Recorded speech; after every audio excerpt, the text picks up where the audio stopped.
जय कुंज बिहारी रामाधव जय कुंज बिहारी जय राघव माधव जय कुंज बिहारी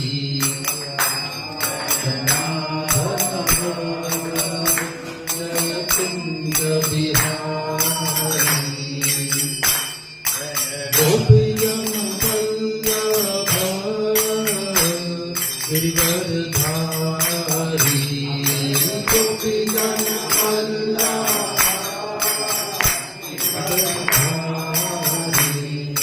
गोपीजन वल्लभ गिरिवरधारी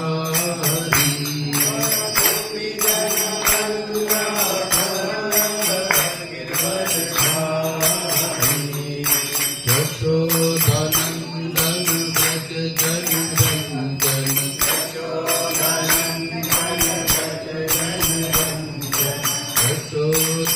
यशोदानंदन व्रज जन रंजन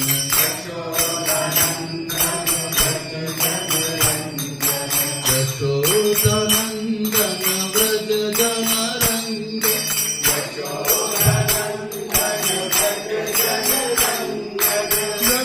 यशोदानंदन व्रज जन रंजन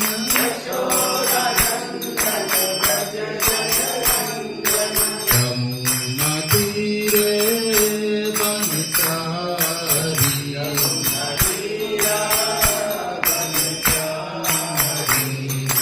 राधा माधव जय कुंज बिहारी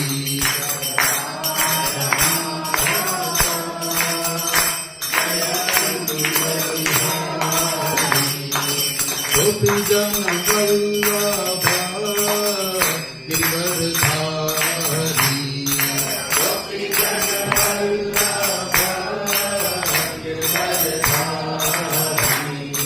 हरे कृष्ण कृष्ण कृष्ण हरे हरे हरे राम राम राम हरे हरे हरे कृष्ण हरे राम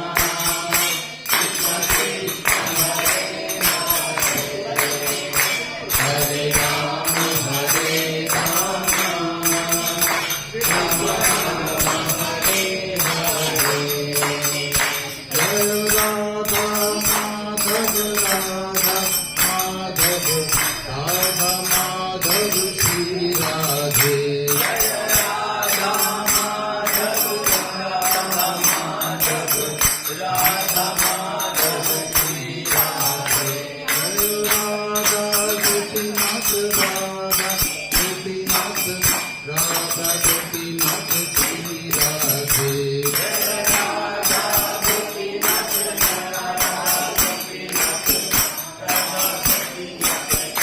जय राधा राधिका रमण राधा राधिका रमण राधा राधिका रमण श्री राधे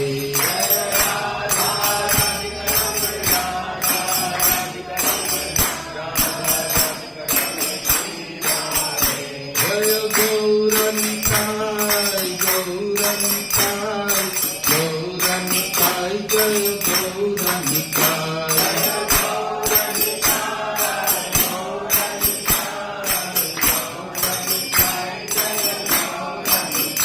जय जय प्रभुपाद प्रभुपाद प्रभुपाद श्रील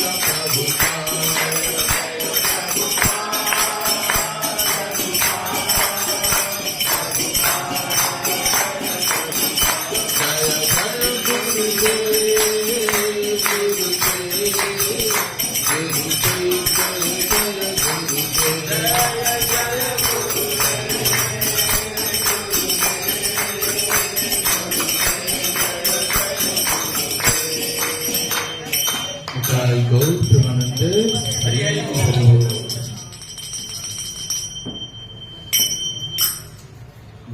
मंगलाचरण कर लेते हैं।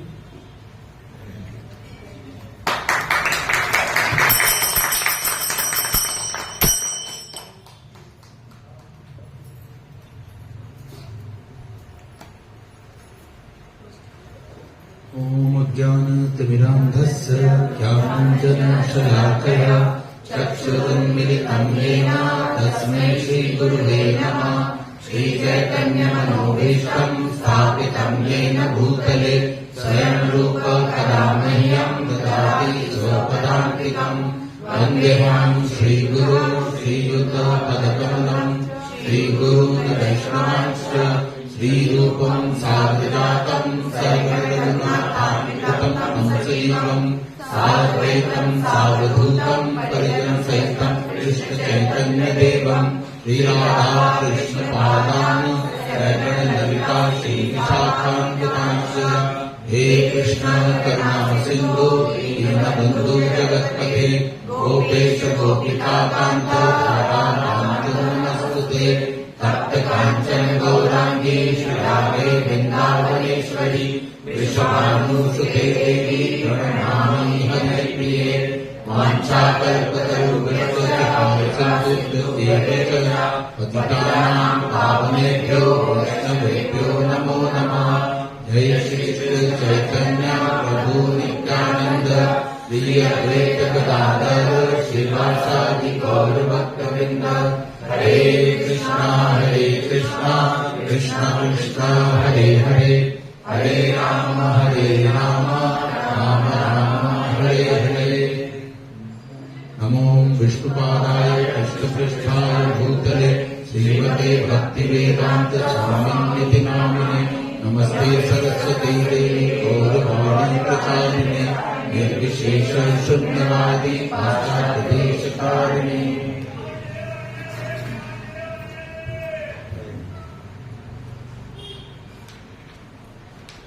तो हम लोग ये काफी दिनों के बाद अब वापस हम लोग अपने क्लास में आ जाते हैं। जब गौर भगवान आते हैं तो सबको अपने रंग में ढाल लेते हैं, और जब गौर भगवान के पार्षद इस ग्रेस रंजन पान प्रभु जैसे हों तो वो तो सबको एक साथ अपने रंग में ढाल लेते हैं। उत्साह इतना अच्छा है, इतना सुंदर भाव है उनका। तो इसकी वजह से हम लोगों ने भगवद गीता की कक्षा को बीच में पोस्टपोन किया। तो हम लोग भगवद गीता के 2 अध्याय कंप्लीट कर चुके हैं। पहला था हमारा भगवद गीता का भूमिका, और दूसरा था कुरुक्षेत्र युद्ध स्थल में सैन्य निरीक्षण। तो अभी आप जितने भी लोग यहाँ पे हैं सबका क्लास का होमवर्क है, नोट डाउन करिए। पहला जो हम मंगलाचरण करते हैं ये सबको याद होना चाहिए। मंगलाचरण कोई भी है यहाँ पे जिनको मंगलाचरण याद नहीं है? अगर किसी को मंगलाचरण याद नहीं है तो प्लीज याद कर लीजिए। मंगलाचरण हमें याद रहना चाहिए पूरा कंठस्थ। Bhagavad Gita chapter 1 shloka number 1। धृतराष्ट्र उवाच धर्म क्षेत्रे कुरुक्षेत्रे समवेता युयुत्सव मामका पांडवश्चैव किम कुर्वत् संजय। ये श्लोक हमें याद करना है, ये हमें याद होना चाहिए। ये फर्स्ट होमवर्क है, ये याद करने के लिए। तो अभी हम लोग सेकंड अध्याय में प्रवेश करने वाले हैं। सेकंड अध्याय जो है इसका नाम रखा गया है गीता का सार। तो रंजन पान प्रभु जी ने बच्चों को भी बुलाया है, बहुत अच्छा है प्रभु जी। ये जो है ना बच्चों को ही संस्कार देना बहुत जरूरी है, क्योंकि अगर ये बच्चे आज से संस्कार लेंगे तो डेफिनेटली आगे चल के इनको भगवद गीता के प्रति प्रेम जागेगा। तो सभी बच्चे परिवार वालों जितने भी बच्चे हैं उन सबको अनुग्रह है कि आप लोग सब अपने बच्चों को साथ लेके आइए, क्योंकि इन कक्षाओं में वो सीखेंगे सारी चीजें, हमारे संस्कार सीखेंगे वो। तो इस जो अभी हम चैप्टर 2 में प्रवेश करेंगे। आज हमारे पास में समय बहुत कम है क्योंकि हमें 12 बजे से मंदिर में भी जाना है, तो हम थोड़ा सा जल्दी इसको ओवर करेंगे इस कक्षा को आज। तो ये जो भगवद गीता का जो चैप्टर है दैट इज गीता का सार, इसका अगर आप महाभारत में अगर हम देखें तो इसका नाम है सांख्य योग। इस चैप्टर का नाम है सांख्य योग। सांख्य का मतलब होता है संख्या। कौन सा अध्याय है? 2। अध्याय 2 गीता का 7। श्लोक संख्या अभी शुरू नहीं हुई है। अध्याय 2 अध्याय 2 में हम लोग हैं, जिसमें इसका नाम है गीता का सार। लेकिन श्रील प्रभुपाद ने भी जब इस भगवत गीता को ये किया था तो उसका नाम रखा था गीता के प्रतिपद्य तत्व का सारांश। ये इसका पूरा नाम था, गीता के प्रतिपद्य तत्व का सारांश।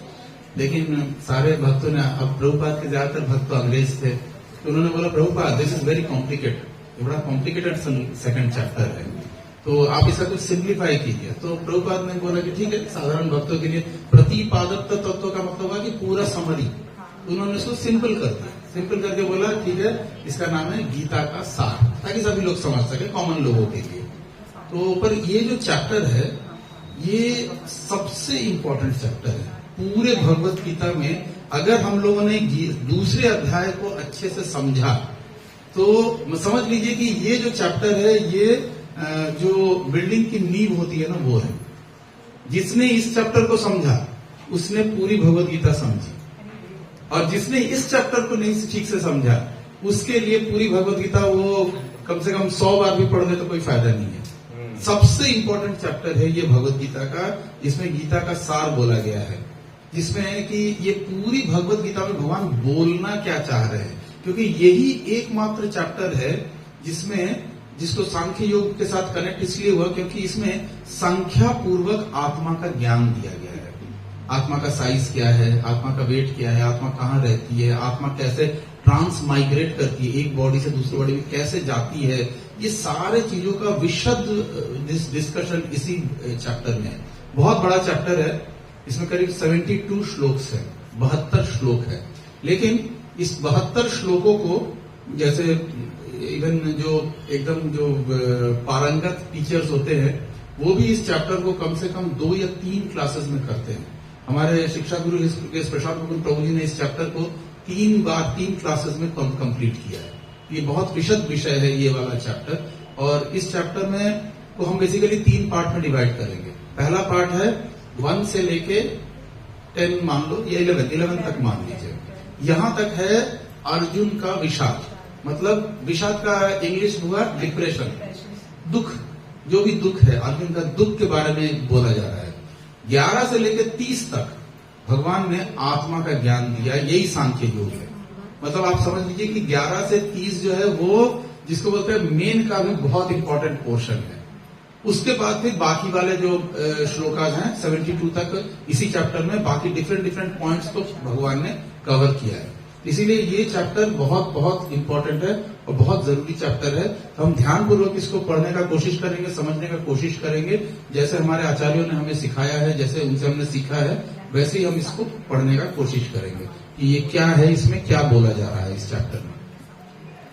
तो इस चैप्टर का पहला श्लोक है संजय वाच। अच्छा, हमने देखा था लास्ट वाला जो चैप्टर था हमारा चैप्टर नंबर 1, इसके पहले का अध्याय था, उसमें आखिरी आते आते संजय क्या बोलते हैं, एवं उक्त्वा अर्जुन सांख्ये रथोपस्थ उपास विशत विसृज्य सशरं चापम शोक संविग्रमान सह। इसका मतलब क्या था कि युद्ध भूमि में इस प्रकार कहकर अर्जुन ने अपना धनुष बाण एक ओर रख दिया और शोक संतप्त चित्त से रथ के ऊपर आकर बैठ गया। ये आखिरी श्लोक था। तो ये चैप्टर भी उसी से वहीं से शुरू होता है। मतलब अभी तक अर्जुन का ये हालत हो गया है कि उसके हाथ से गांडीव छूट गया है और वो बैठ गया है, इतना दुखी है, इतना डिप्रेशन में है वो। तो अब यहाँ से लास्ट वाला श्लोक भी पिछले चैप्टर का संजय ने बोला था, इस चैप्टर में ये वाला श्लोक भी संजय से ही शुरू हो रहा है। मतलब ये बेसिकली संजय के ही डायलॉग्स हैं जो कंटिन्यू हो रहे हैं, बीच में सिर्फ चैप्टर चेंज हुआ है। तो इसमें क्या हुआ, इसमें संजय बोल रहे हैं तम कथा कृपया विविष्टम, आप लोग भी बोलिए, तम तथा कृपया आविष्टम अश्रुपूर्ण आकुल इच्छणम विषिदंतम इदं वाक्यम उवाच मधुसूदन। तो इसमें भी कहा जाता है, संजय ने कहा करुणा से व्याप्त शोकायुक्त अश्रुपूरित नेत्रों वाले अर्जुन को देखकर मधुसूदन कृष्ण ने ये शब्द कहे। अब हम लोग देखते हैं कि ये जो चैप्टर आएगा, ध्यान देने वाली बात होगी कि इसमें कृष्ण को कृष्ण नाम नहीं लेके अलग अलग नामों से बुलाया गया है। जैसे कृष्ण का भी आएगा, अर्जुन का भी आएगा। तो जैसे भी पहला ही नाम आया है मधुसूदन। अब ये मधुसूदन वर्ड इस चैप्टर के श्लोक्स के शब्द बहुत महत्वपूर्ण हैं। हमें वर्ड्स जो इंपॉर्टेंट होंगे वो मैं डेफिनेटली हम लोग उसको डिस्कस करेंगे। इसमें मधुसूदन जो है वो भगवान श्री कृष्ण को बोला जाता है। मधुसूदन का अर्थ होता है, मधु नाम का एक राक्षस था, सूदन मतलब जो मारने वाले हैं, तो मधु नामक राक्षस का जिन्होंने वध किया था। तो अब आप पूछ सकते हैं कि यहाँ पे मधुसूदन का क्या तात्पर्य है, कौन सा मधु राक्षस खड़ा है जिसको कि भगवान मार रहे हैं? ऐसा तो कुछ है नहीं यहाँ पे। लेकिन यहाँ पे मधु पर्यायवाची है अर्जुन के डिप्रेशन का, अर्जुन के शोक का। तो मधुसूदन जो है वो अर्जुन के जो शोक है, दुख है, कष्ट, जिसके कारण वो बोल रहे हैं अब मेरे से कुछ नहीं हो सकता है, मेरे हाथ पांव कांप रहे हैं, मैं बैठ गया हूं, मेरे से पसीना निकल रहा है, मेरे शरीर में दम नहीं है, मैं कुछ नहीं कर सकता हूं। इतना दुखी है अर्जुन। तो इस दुख को नामक जो राक्षस है, ये जो डिप्रेशन नामक राक्षस है, इस चैप्टर के में भगवान उसका नाश करेंगे। उसका कैसे भगवान खंडन करेंगे, ये इसी भगवान को शुरू में ही संजय ने बोला मधुसूदन, मधुसूदन नाम से उनको बोला गया। यहाँ पे बोला गया है, एक और शब्द आया है कि इसमें आप देखेंगे इसके तात्पर्य में प्रभुपाद लिखते हैं करुणा से व्याप्त शोकायुक्त। अब ये यहाँ पे करुणा वर्ड आया है। अभी करुणा वर्ड का मतलब क्या होता है? दो शब्द आते हैं हिंदी में, एक होता है दया और एक होता है करुणा। तो क्या फर्क हुआ? दोनों में अंतर क्या हुआ? अब मान लेते हैं कि ये हम सड़क से जा रहे हैं और किसी ने हमसे बोला कि हम बहुत गरीब हैं, हमें कुछ पैसे दे दीजिए। तो दया मतलब हुआ कि आप अपने जेब से 10 रुपए का नोट उसको निकाल के दे दिए, ये दया। या आपने उसको कुछ खिला दिया, ये दया। करुणा अगर होगी तो आप बोलेंगे तुम यही रुको, बोल के आप अपने घर जाएंगे, अपना तिजोरी तोड़ेंगे और आपके जितने सोना दाना जो कुछ भी आपका है वो सब लाके उसको दे देंगे, ये ले जाओ। ये करुणा, ये दया है और ये करुणा है। तो हम लोग इसको ऐसे भी समझ सकते हैं कि चैतन्य महाप्रभु करुणामय अवतार है। क्यों महावदन्नाय हम लोग बोलते हैं ना, महावदन तो महाकरुणामय अवतार। क्यों महाकरुणामय अवतार है? क्योंकि महाप्रभु ने गोलोक के प्रेम धन आनिया दिलो, गोलोक का जो प्रेम धन तिजोरी में बंद है, वो यहां तक कि ठाकुर जी भी नहीं देते हैं वो प्रेम धन। ये जो प्रेम धन है गोलोक का, वो ठाकुर जी ने अपनी तिजोरी में बंद करके रखा हुआ है। आप अगर भगवत गीता पढ़ोगे, लास्ट आते आते भगवान क्या बोलेंगे? सर्वधर्मान परित्यज्य मामेकम शरणम व्रज अहम त्वं सर्व पापेभ्यो मोक्षयिष्यामि मा। मतलब क्या है कि मैं तुमको आसानी से देने वाला नहीं हूं कुछ भी। पहले सारे धर्मों का परित्याग करो, जितने धर्म है, ये मेरे हस्बैंड धर्म है, ये मेरे पत्नी धर्म है, नौकरी धर्म है, पढ़ाई धर्म है, ये धर्म है, वो धर्म है, बॉयफ्रेंड धर्म है, गर्लफ्रेंड धर्म है, ये सारे धर्म है, मकान धर्म है, बिजनेस धर्म है, नौकरी धर्म है, शादी धर्म है, सारे धर्मों का परित्याग करो। एकमात्र धर्म कृष्ण होना चाहिए। मेरे शरण में आगे तो मैं तुम्हें तुम्हारे पापों से मुक्त करूंगा। मतलब फिर वो प्रेम धन देने के विषय में मैं सोचूंगा। कदम कदम पे भगवान बोलेंगे। आप देखेंगे इसमें भी आते हैं कि बहुनाम जन्म जन्मांते ज्ञानवान माम प्रपद्यत। भगवान बोलते हैं कि इतनी आसानी से कोई मेरे पास आएगा नहीं, जन्म जन्म तक करते रहो तब आएगा। उसको चैतन्य महाप्रभु ने फ्री खोल के बांट दिया। अपना गोलोक का प्रेम धन का जो तिजोरी था खोल दिया। हरी हरी बोला कि गोलोक में यही प्रेम धन है, हरिनाम ये ले लो, फ्री फ्री फ्री फ्री, सब कुछ फ्री है, सिर्फ इस नाम को ले लो। इसीलिए उनको महावदन्नाय अवतार बोला जाए। महाकरुणा में, वो दयावान नहीं है, करुणा में अवतार है, वो करुणा करते हैं। वो करुणा का मतलब होगा कि जितना आपके पास है उससे बढ़ के आप कुछ करो किसी के लिए, तो फिर वो करुणा होगी। तो यहाँ पे ये सारे शब्दों को समझना होगा। यहाँ पे श्रील प्रभुपाद ने भी इसमें लिखा है कि शाश्वत आत्मा के प्रति करुणा ही आत्म साक्षात्कार है। मतलब यहाँ पे बोला गया है कि हमें आत्मा के प्रति करुणा दिखानी चाहिए।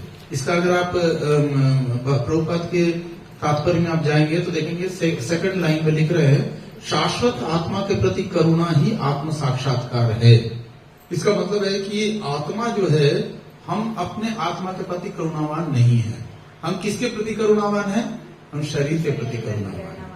हमें शरीर के प्रति बहुत करुणा है। हमारे शरीर को अच्छा दिखना चाहिए, अच्छा लगना चाहिए, अच्छा सोना चाहिए, अच्छा खाना चाहिए, अच्छे जगह बैठना चाहिए, अच्छा सम्मान मिलना चाहिए। बैठ जाऊं तो नंदन प्राण प्रभु माला पहनाए, तो मतलब ये किसके लिए है? आत्मा को नहीं चाहिए ये माला फाला। आत्मा का तो एकमात्र दवाई, एकमात्र खुराक है हरिनाम। इसके अलावा आत्मा को कुछ नहीं चाहिए, लेकिन हमें चाहिए। क्यों? क्योंकि हमने तो अपने आप को ये शरीर मांग रखा है ना, ये चमड़ी के और ये जो कुछ भी है, ये सब इसी से रिलेटेड है। तो यहाँ पे ये बोल रहे हैं कि हमें करुणावान होना है आत्मा के विषय में, जो हम असली में हैं, हमें उसके प्रति दया दिखानी है। तो इसमें कृष्ण ने मधु नामक असुर का वध किया और अर्जुन चाह रहा है कि कृष्ण उस अज्ञान रूपी असुर का वध करे जिससे उसने कर्तव्य से विमुख कर रखा है। यहाँ पे बोला जा रहा है, प्रभुपाद बोल रहे हैं कि वो जो असुर है जो कि अर्जुन के अंदर है, जिसकी वजह से वो डिप्रेशन में गया है, उसने अर्जुन का कर्तव्य क्या है? अर्जुन कौन है? क्षत्रिय है। और बोल क्या रहा है? मैं भिक्षा मांगूंगा, मैं कोई काम धंधा नहीं करूंगा, हाथ में लेके भिक्षा मांग लूंगा, मुझे कुछ नहीं चाहिए। तो यहाँ पे सोचने वाली बात है कि भगवान बोल रहे हैं कि जिसका जो नियत कर्म है उसे वो कर्म करना होगा। अर्जुन क्षत्रिय है तो क्षत्रिय का कर्म है उसे युद्ध करना होगा। अब अगर ब्राह्मण बोले मैं युद्ध करूंगा तो वो अच्छा काम नहीं होगा। ब्राह्मण का कर्तव्य नहीं है युद्ध करना, क्षत्रिय का कर्तव्य है युद्ध करना, और वो बोले नहीं करूंगा तो निंदनीय है फिर वो। तो इसीलिए यहाँ पे वो बोल रहे हैं कि अर्जुन के हृदय में जो दुर्बलता आई है या जो दुख है, उसका उस रूपी राक्षस का भगवान वध करेंगे। और यहाँ पे प्रभुपाद एक और लाइन लिख रहे हैं इसमें कि जैसे शरीर के ऊपर का वस्त्र का भी उदाहरण दे रहे हैं यहाँ पे। अज्ञान सागर में गिरे हुए मनुष्य को केवल उसके बाहरी पहनावे अथवा स्थूल शरीर की रक्षा करने से नहीं बचाया जा सकता है। जो इसे नहीं जानता, बाहरी पहनावे के लिए शोक करता है, वो शूद्र कहलाता है। यानी कि इसमें प्रभुपाद बोल रहे हैं कि ये जो स्थूल शरीर है, जो हमारा शरीर है, ये शरीर जो है, ये आप कितनी भी इसके प्रति करुणा करो, कितनी भी दया दिखाओ, कितने भी इसको संभाल के रखो, ये एक दिन छूट जाना है, ये नहीं रहेगा आपके साथ में। तो इसीलिए करुणा किसके ऊपर करनी है? जो शाश्वत है, जो परमानेंट है, उस पे करुणा करनी है, ना कि शरीर पे। जैसे हम लोग कपड़े के ऊपर में करुणा दिखा के फायदा नहीं, कुछ दिनों के बाद कपड़ा खराब खत्म हो जाएगा, वो फट जाएगा, पुराना हो जाएगा, कलर फेड आउट हो जाएगा, आपको नया लेना होगा फिर। तो इसलिए जैसे कपड़े पे करुणा की कोई वैल्यू नहीं है, वैसे ही शरीर की एक पर करुणा की कोई वैल्यू नहीं होती, अर्थात वो वृथा ही शोक करता है। अर्जुन क्षत्रिय था, इसलिए उस तरह से आचरण की आशा न थी। तो इसमें श्रील प्रभुपाद ने बहुत अच्छा ये दिया है कि यह साक्षात्कार तभी संभव है जब मनुष्य निष्काम भाव से कर्म करे और आत्मबोध को प्राप्त हो। मतलब ये है कि हमें जो श्रील प्रभुपाद इसमें तात्पर्य में लिख रहे हैं कि जिसका जो कर्तव्य है, जो जिस श्रेणी में है, उसे अपना कर्तव्य पूरे ध्यान से और पूरे ये करके, मतलब पूरी तन्मयता के साथ उस कर्तव्य को पूरा करना होता है। चाहे वो क्षत्रिय है, चाहे वो ब्राह्मण है, चाहे वो वैश्य है, या फिर चाहे वो शूद्र है। ये चार कैटेगरी में भगवान ने बांधा है जितने भी लोग हैं इसमें। तो अब हम लोग सेकंड चैप्टर में हम लोग जाते हैं। श्री भगवान उवाच कुतस्त्वं कश्मलम् इदम् विषमे समुपस्थितम् अनार्य जुष्टम् अस्वर्ग्यम् अकीर्तिकरम् अर्जुन। तो ये सेकंड श्लोक है जिसमें कि भगवान बोल रहे हैं अर्जुन को कि हे अर्जुन, कुतस्त्वं मतलब कहां से ये कलमश का मतलब होता है हिंदी में सिंपल समझे तो गंदगी, जो गंदी चीजें हैं उसको कलमश बोलते हैं। तो संस्कृत में उसका वर्ड कलमश है। तो कहां से ये कलमश तुम्हारे हृदय में आया, इसका अनुवाद पढ़ लेते हैं। हे अर्जुन, तुम्हारे मन में ये कलमश कैसे आया? कैसे? यह उस मनुष्य के लिए तनिक भी अनुकूल नहीं है जो जीवन के मूल्य को जानता हो। इससे उच्च लोक की नहीं अपितु अपयश की प्राप्ति होती है। तो यहाँ पे भगवान बोल रहे हैं अर्जुन को कि एक वर्ड यूज किए हैं अनार्य। अब ये आप देखेंगे यहाँ पे सेकंड लाइन में है, ये जो श्लोका है उसमें एक शब्द आया है अनार्य। अनार्य का मतलब होता है जो लोग अपने मनुष्य जीवन के मूल्य को नहीं समझते। मतलब हम लोग जितने भी लोग हैं, अगर आप ध्यान पूर्वक देखो तो शास्त्र बोलते हैं कि हम सिर्फ 4 चीजों पे जीवन को चलाते हैं, आहार, निष्ठा, भय, मैथुन। बस ये 4 चीजों के ऊपर ही हम सोचते हैं कि हमारा जीवन है और इसी के पीछे हम भाग रहे हैं। एक आहार, खाने के पीछे में भाग रहे हैं, अच्छा खाना मिल जाए, खाने के लिए डिफरेंट टाइप की रेसिपीज बनती रहती हैं। कितने के लिए? 1.5 इंच की जीभ को सेटिस्फाई करने के लिए। बस सिर्फ ये जीभ का लंबाई 1.5 इंच ही है जहां तक स्वाद है। इसके नीचे अगर कुछ चला गया तो पता नहीं चलेगा आपने करेला खाया या मिठाई खाया, वो दोनों बराबर है इसके नीचे का। तो इसीलिए पर आहार एक बहुत इंपॉर्टेंट चीज है। दूसरा होता है हमारे जीवन में निद्रा, सोने का बंदोबस्त करना। सोने के लिए इंसान फ्लैट खरीदता है, मकान बनाता है, एसी लगवाता है, बेड लगाता है। क्या पर्पस क्या है? सोना। सिर्फ सोना ही तो पर्पस है। तो सोना के लिए तो अगर देखा जाए तो कुत्ते बिल्ली भी सोते हैं। कुत्ता तो गाड़ी के नीचे भी सो जाता है, ना तो उसको एसी चाहिए ना कुछ वो चाहिए, मकान चाहिए। और काफी लोग हैं जो सड़क पे भी सो जाते हैं। तो क्रिया तो वही कर रहे हैं। अब अंबानी ने आंटीला टावर बनाया है, करता क्या है? सोएगा ही ना, खाएगा। खाने में क्या खाएगा? रोटी तो खाएगा, इससे ज्यादा क्या खा लेगा? तो रोटी ही खाना है और सोना है। चाहे आप अंटीला में सो, चाहे आप मोहन गार्डन में सो या द्वारका में सो, आप सोओगे ही। क्रिया नींद ही है, सोना ही है। और तीसरा आता है आपका आहार, निद्रा, भय। सभी लोग भय से डरे हुए हैं। कोई भय के कारण अंटीला टावर बना लेता है, कोई कुत्ता पाल लेता है, लेकिन भय तो सभी को है। भय का ही एक बड़ा ये है। कोई इंश्योरेंस लेके रख लेता है कि भाई अगर मेरी तबीयत खराब हो गई, अच्छे हॉस्पिटल में कैसे होगा। हॉस्पिटल और डॉक्टर आपके प्राण नहीं बचाते हैं, ठाकुर जी बचाते हैं। तो भगवान पे इन्वेस्ट करना ज्यादा अच्छा है देन हॉस्पिटल के सोच के उसके ऊपर इन्वेस्ट करने से। क्योंकि बड़े बड़े हॉस्पिटलों में क्या मृत्यु नहीं आ रही है? इतने बड़े बड़े हॉस्पिटल, और आए दिन हम लोग देखते भी हैं। अभी 2 दिन पहले भी मणिपाल हॉस्पिटल का आया, द्वारका में भी काफी न्यूज आ रहा था कि ये लोग पुराने रेट बहुत ज्यादा करके ले रहे हैं। ठीक है, हॉस्पिटल खोला है उन्होंने, इतना बड़ा 5 स्टार हॉस्पिटल खोला है तो पैसे तो चाहिए उनको चलाने के लिए। इस प्रकार से भय एक बहुत इंपॉर्टेंट चीज है। सभी जितने भी जीव है ना वो मृत्यु से डरते हैं, ये बात तो फैक्ट है। तो एक है भय और चौथा है मैथुन। सभी लोगों का जीवन का एकमात्र पर्पस है वो सेक्स लाइफ। सभी को सेक्स लाइफ चाहिए। सेक्स लाइफ जैसे ही चाहिए उसके लिए आपको सारा इंतजाम। नौकरी करो। क्यों नौकरी करो? नौकरी करोगे तो अच्छी शादी होगी, अच्छी शादी होगी क्या फायदा है? घूम फिर के सेक्स लाइफ। आपको और कुछ कोई दूसरा एम नहीं है, उसका मकसद सिर्फ सेक्स लाइफ है। तो सेक्स लाइफ को सेटिस्फाई करने के लिए इंसान सारे दिन सारी रात लगा हुआ रहता है। तो ये जो बेसिकली चीजें हैं, इससे अर्जुन, ये अनार्यों का काम है। क्योंकि आर्य जो होगा वो बेसिकली जीवन के मूल्य को समझेगा कि ये जो मनुष्य जीवन मिला है, 84 लाख योनियों में घूमने के बाद जो हमें ये मनुष्य जीवन मिला है, उसका पर्पस क्या है? क्या करें हम इस मनुष्य जीवन का? क्या सिर्फ खा के, सो के, भय से रक्षा करके और मैथुन करके बिता दें कि इसका कोई दूसरा उद्देश्य भी है? तो दूसरा उद्देश्य शास्त्र बताते हैं, हाँ दूसरा उद्देश्य है। मनुष्य जीवन का सबसे परम उद्देश्य यही है, उसे ये समझना होगा कि हम इस जन्म मृत्यु के चक्र से कैसे बाहर आए। ये जो है ये बहुत बड़ा उद्देश्य है। तो अगर हम ये इस 2 नंबर जो श्लोका है इसके तात्पर्य को देखिए, ये काफी बड़ा तात्पर्य है श्रील प्रभुपाद ने दिया है।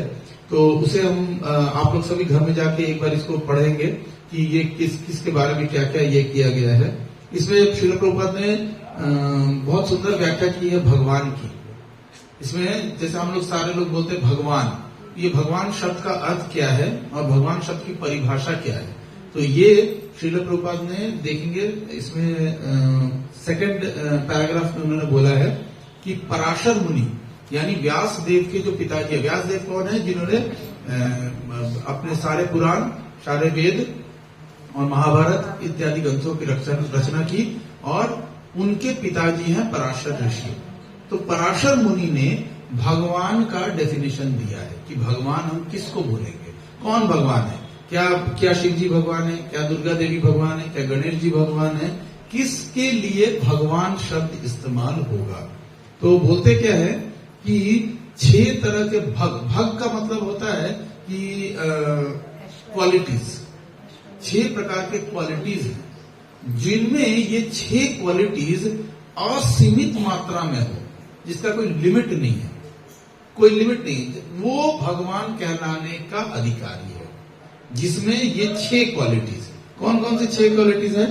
धन हो सकता है, मेरे से ज्यादा धन रंजन पान प्रभु जी के पास में है, रंजन पान प्रभु जी से अधिक धन किसी और के पास में है, लेकिन होते होते होते होते होगा कि कोई आदमी बोलेगा कि भाई अंबानी बोलेगा मेरे पास इंडिया में जो सबसे बड़ा धनी आदमी मैं ही हूँ।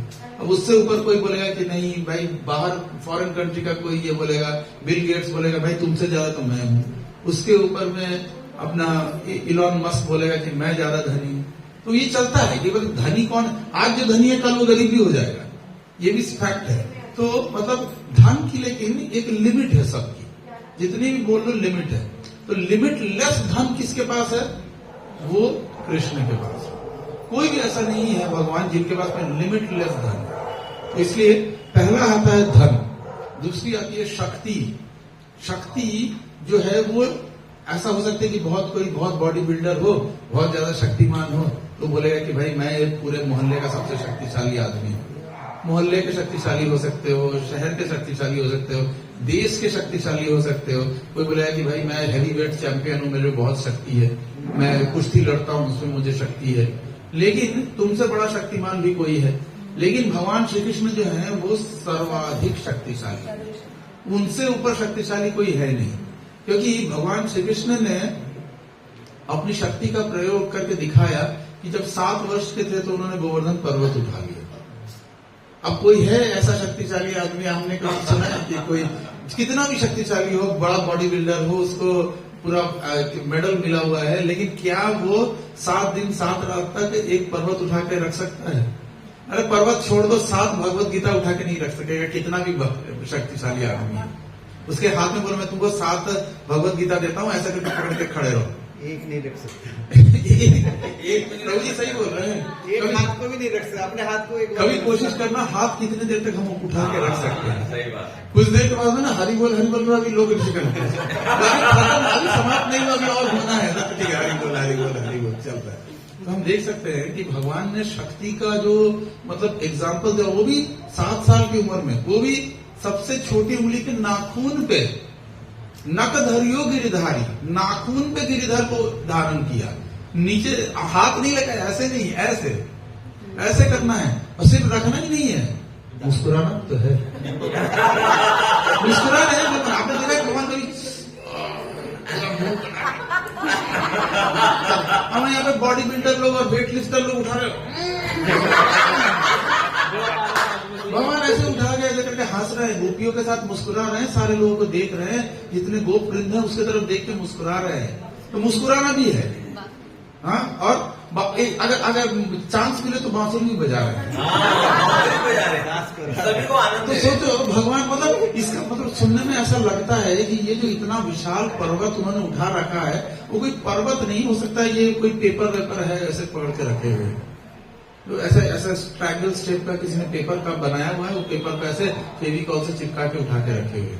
मतलब ऐसा लगता है पूरी चीजों को सुन के, कथाओं को। इसलिए भगवान ने अपनी शक्ति का, भगवान की शक्ति का कोई भी तुलना नहीं है, अतुलनीय शक्ति है। मतलब ये हमारे भौतिक बुद्धि से समझ के परे की शक्ति है। इसके अलावा बोलते हैं क्या, यश। अमिताभ बच्चन बहुत फेमस है, लेकिन मैं आपको गारंटी देता हूं, जिस दिन अमिताभ बच्चन की मृत्यु हो जाएगी, उसके बाद हमारे बच्चों के बच्चों के बच्चों के बच्चे 2-3 जनरेशन पार कर लीजिए, उसके बाद लोग बोलेंगे हु वाज अमिताभ बच्चन। सही बात। अरे तुम नहीं पता, हिस्ट्री बुक्स में देखो लिखा हुआ अमिताभ बच्चन महानायक थे। तो खत्म, यश खत्म। जो भी यश होता है ना, वो सब एक दिन समाप्त हो जाता है, वो सब, उस यश का कोई वैल्यू नहीं है उस यश का। लेकिन ठाकुर जी का यश है, जन्म जन्मांतर से करोड़ों करोड़ों वर्षों से चला आ रहा है। अरे जो कुछ किया उसके लिए ठाकुर जी ने कुछ भी किया, मक्खन चुरा के खाया तो माखन चोर का, मतलब चोर का यश। सोचो, लोग यश किस बात का? भाई किसी ने कोई किसी के घर से चोरी कर रहा है, चोर का यश हो रहा है। गोपियों के वस्त्र चुरा रहे हैं, चोर हैं तो यश हो रहा है। अपने वहां युद्ध से भाग जा रहे हैं, सोचो भाग जा रहे हैं तो बोला जाता है कि क्या उसकी भी पूजा हो रही है? रणछोड़ भगवान, रणछोड़ राय। मतलब ठाकुर जी के यश की तो मतलब जो कुछ कर दिया वो सब में ये जो कुछ छू दिया। आप ऐसे देखो कि जो हम शंख यूज करते हैं, हमारे प्रभु बहुत सुंदर शंख बजाते हैं, तो शंख यूज करते हैं, ये है क्या? ये एक समुद्री कीड़े की हड्डी है। सोचिए ये गंदी चीज है, ये हड्डी है, ये कीड़ा है, कीड़े के चारों तरफ कैल्शियम डिपॉजिट हो गई हड्डी है ये। लेकिन भगवान ने शंखचूड़ नामक राक्षस जो शंख के अंदर घुस के बैठा था उसको वध कर दिया, शंख पकड़ लिया, वध तो नहीं किया, उसको वध करने के पहले उसको छोड़ दिया था तो वो शंख बन गया। वो बोला कि अब भगवान ने इसको छू लिया, पवित्र है, भगवान की यहाँ पे पूजा में रखा जाता है, उसी से भगवान की अभिषेक होती है। तो मतलब आप सोच सकते हैं कि भगवान का यश तो, अपना यश तो छोड़ दो, कहीं पे भगवान ने कुछ टच कर दिया, कहीं पे भगवान ने चले गए, उनके पद चिन्ह मिल गए, सब के सब यशवान है, सब के सब। आज भी गोवर्धन पे आप चले जाइए, कहीं भगवान के चरण चिन्ह मिल रहे हैं तो चरण पहाड़ी बन रही है, उसमें मंदिर बन रहा है। आप जाके देख सकते हैं भगवान के चरण चिन्ह काफी जगह पे आपको मिल जाएंगे, गोवर्धन में भी है, नंदगांव में भी है, मिल जाएंगे आपको ये चरण चिन्ह। क्या न भगवान के चरणों के छाप लग रहे हैं, ये भगवान खड़े हुए पत्थर पे, वो भी पूजनीय हो गया। तो यश भगवान का समाप्ति नहीं होता है, दिन प्रतिदिन बढ़ता है भगवान का यश। तो ये भगवान का यश है। सौंदर्य, आप चाहे कितने भी मिस वर्ल्ड बन जाओ, मिस यूनिवर्स बन जाओ, एक दिन बुढ़ा बुढ़ी होके आपकी त्वचा जो है, आपकी चमड़ी जो है, ये आपका जो मांस है इसको छोड़ देगी, इसमें झुर्रियां पड़ जाएगी, लॉरियल लगाते रह जाओगे। आज तक कोई ऐसा नहीं हुआ जिसने लॉरियल लगा के वो या लक्ष्य में लगा के वो जिंदगी भर के लिए जवान बना रहा। अभी तो मैं जवान हूं, गाना अच्छा है, रह नहीं सकते। लेकिन भगवान ऐसे हैं जिनका सौंदर्य कभी समाप्त ही नहीं होता। भगवान 16 साल की उम्र से ऊपर बढ़ते ही नहीं है। ये जो बोलता है कि 16 साल में बड़ा सुंदर एक यौवन में आता है, ये भगवान से आता है। भगवान 16 साल में अपने सबसे रूपवान फॉर्म में आते हैं और उस फॉर्म को देखने के लिए, मतलब सोचिए गोपियां क्या बोल रही हैं, ये ब्रह्मा जी बेवकूफ है, इनको शरीर बनाना नहीं आता है, इन्होंने आंखों के सामने एक पलके लगा दी। सोचिए, बोलते कि ये जो पलक झपकते हैं और भगवान दृष्टि से ओझल होते हैं, कितने देर के लिए? सेकंड का भी सेकंड में हिस्सा आप पलक झपकने में लगता है। उसके लिए भी गोपियां बोल रही है ब्रह्मा जी को अकल नहीं है, ये पलक क्यों बनाई? ठाकुर जी को देख नहीं पा रहे हैं, हम देखने के लिए मुश्किल। कितना सौंदर्य है, मतलब ये सौंदर्य ऐसा है जिसके की मतलब कोई तुलना ही नहीं है, कोई तुलना नहीं है, ना कोई सौंदर्य को बना सकता है। जिसने भगवान के सौंदर्य को एक बार देख लिया, उसे फिर जीवन में कुछ और देखने की इच्छा नहीं है, जिसने भी देखा। तो इसलिए बिल्कुल मंगल दास ठाकुर को भगवान ने दर्शन देके बोला, मैं तुम्हें तुम्हारी दिव्य आंखें नेत्र देता हूँ, देखो मुझे। उन्होंने देखा, उसके बाद उन्होंने बोला मैं तुम्हें भौतिक नेत्र भी देता हूँ। उन्होंने बोला नहीं चाहिए, नहीं चाहिए मुझे भौतिक नेत्र, मुझे ये जो मांस का और ये खून का जो नेत्र है ना, नहीं चाहिए मुझे। क्योंकि ये देखे, तुमको भगवान को देखने के बाद दुनिया देखना, दुनिया बेरंगी लगती है, दुनिया बेकार लगती है। आप में से जितने लोग यहाँ पे बैठे हुए, क्यों बैठे हुए? संडे का दिन है, आराम से सुबह में बैठ के, सो के, उठ के, खाना खा के बैठ सकते थे ना, आने की क्या जरूरत है? सोचो, आपको भगवान के सौंदर्य का रंज मात्र इफेक्ट लग रहा है कि हाँ, अगर इतने सुंदर हैं, उसकी वजह से आप दौड़े दौड़े भागे भागे आ रहे हो, यहाँ पे आके क्लास में बैठ रहे हो, सुन रहे हो भगवान के विषय में। मैं बोल रहा हूं भगवान के विषय में क्योंकि मुझे भी लगता है कि हाँ, भगवान इतने सुंदर, इतने प्यारे मेरे भगवान हैं। तो ये जो भगवान का रूप है, किसी और में है ही नहीं। है करके माँ काली खड़ी है, आएगा ये आपका फीलिंग? नहीं आएगा। माँ दुर्गा हाथ में 10 लेके मार रही, त्रिनयनी है। माँ दुर्गा को त्रिनयनी बोला जाता है, 3 नेत्र है, इधर नेत्र, इधर नेत्र, इधर नेत्र, ऐसे करके मार रही है इसको, महिषासुर को।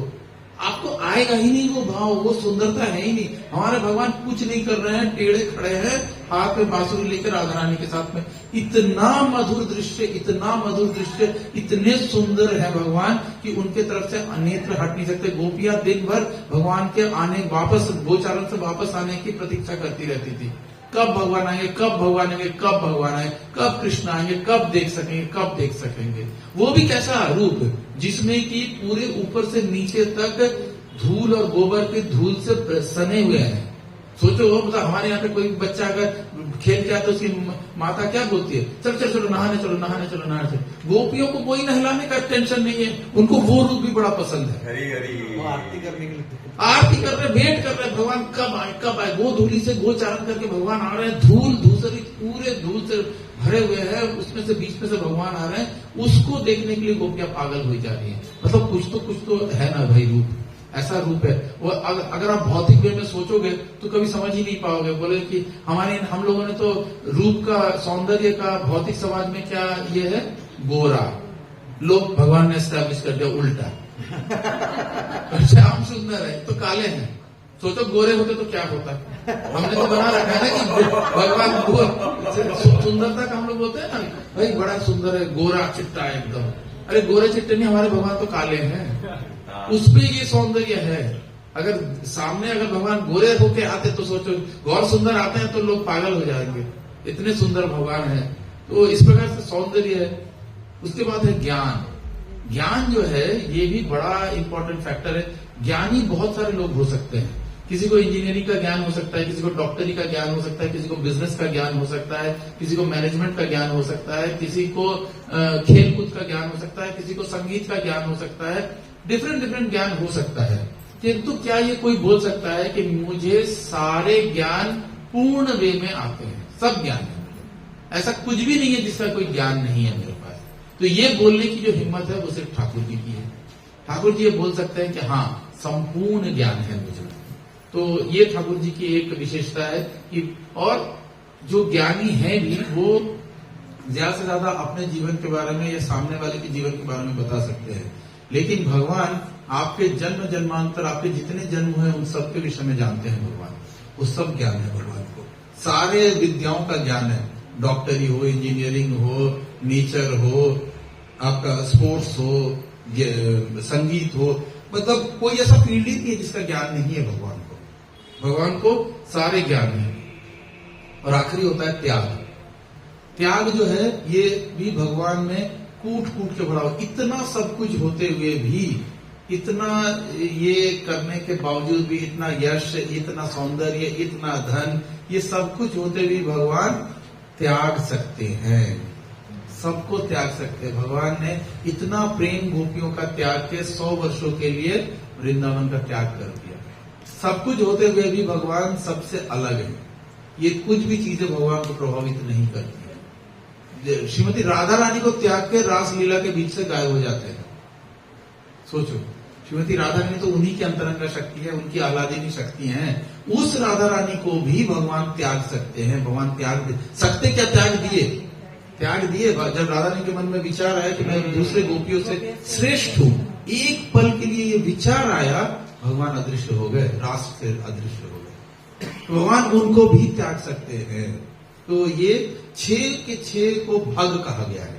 इन 6 को भग कहते हैं, धन, शक्ति, ऐश्वर्य, सौंदर्य और ज्ञान त्याग, ये सबको भग कहते हैं। और जिसमें ये जो इन सबका अधिकारी है पूर्ण रूप से, वो भगवान है। तो अब इन पैरामीटर्स पे अगर आप हिसाब लगा के देखें तो बाकी सारे आपको मिलेंगे, देवी देवता, कोई भगवान नहीं मिलेंगे। तो भगवान ले दे के सिर्फ एक ही है। अब आप बोलेंगे कि ये तो प्रभुपाद ने और पराशर मुनि ने बोल दिया, हम क्यों माने जी? हम तो नहीं मानेंगे, हम तो जय मां दुर्गा करेंगे, नवरात्रि के व्रत रखेंगे।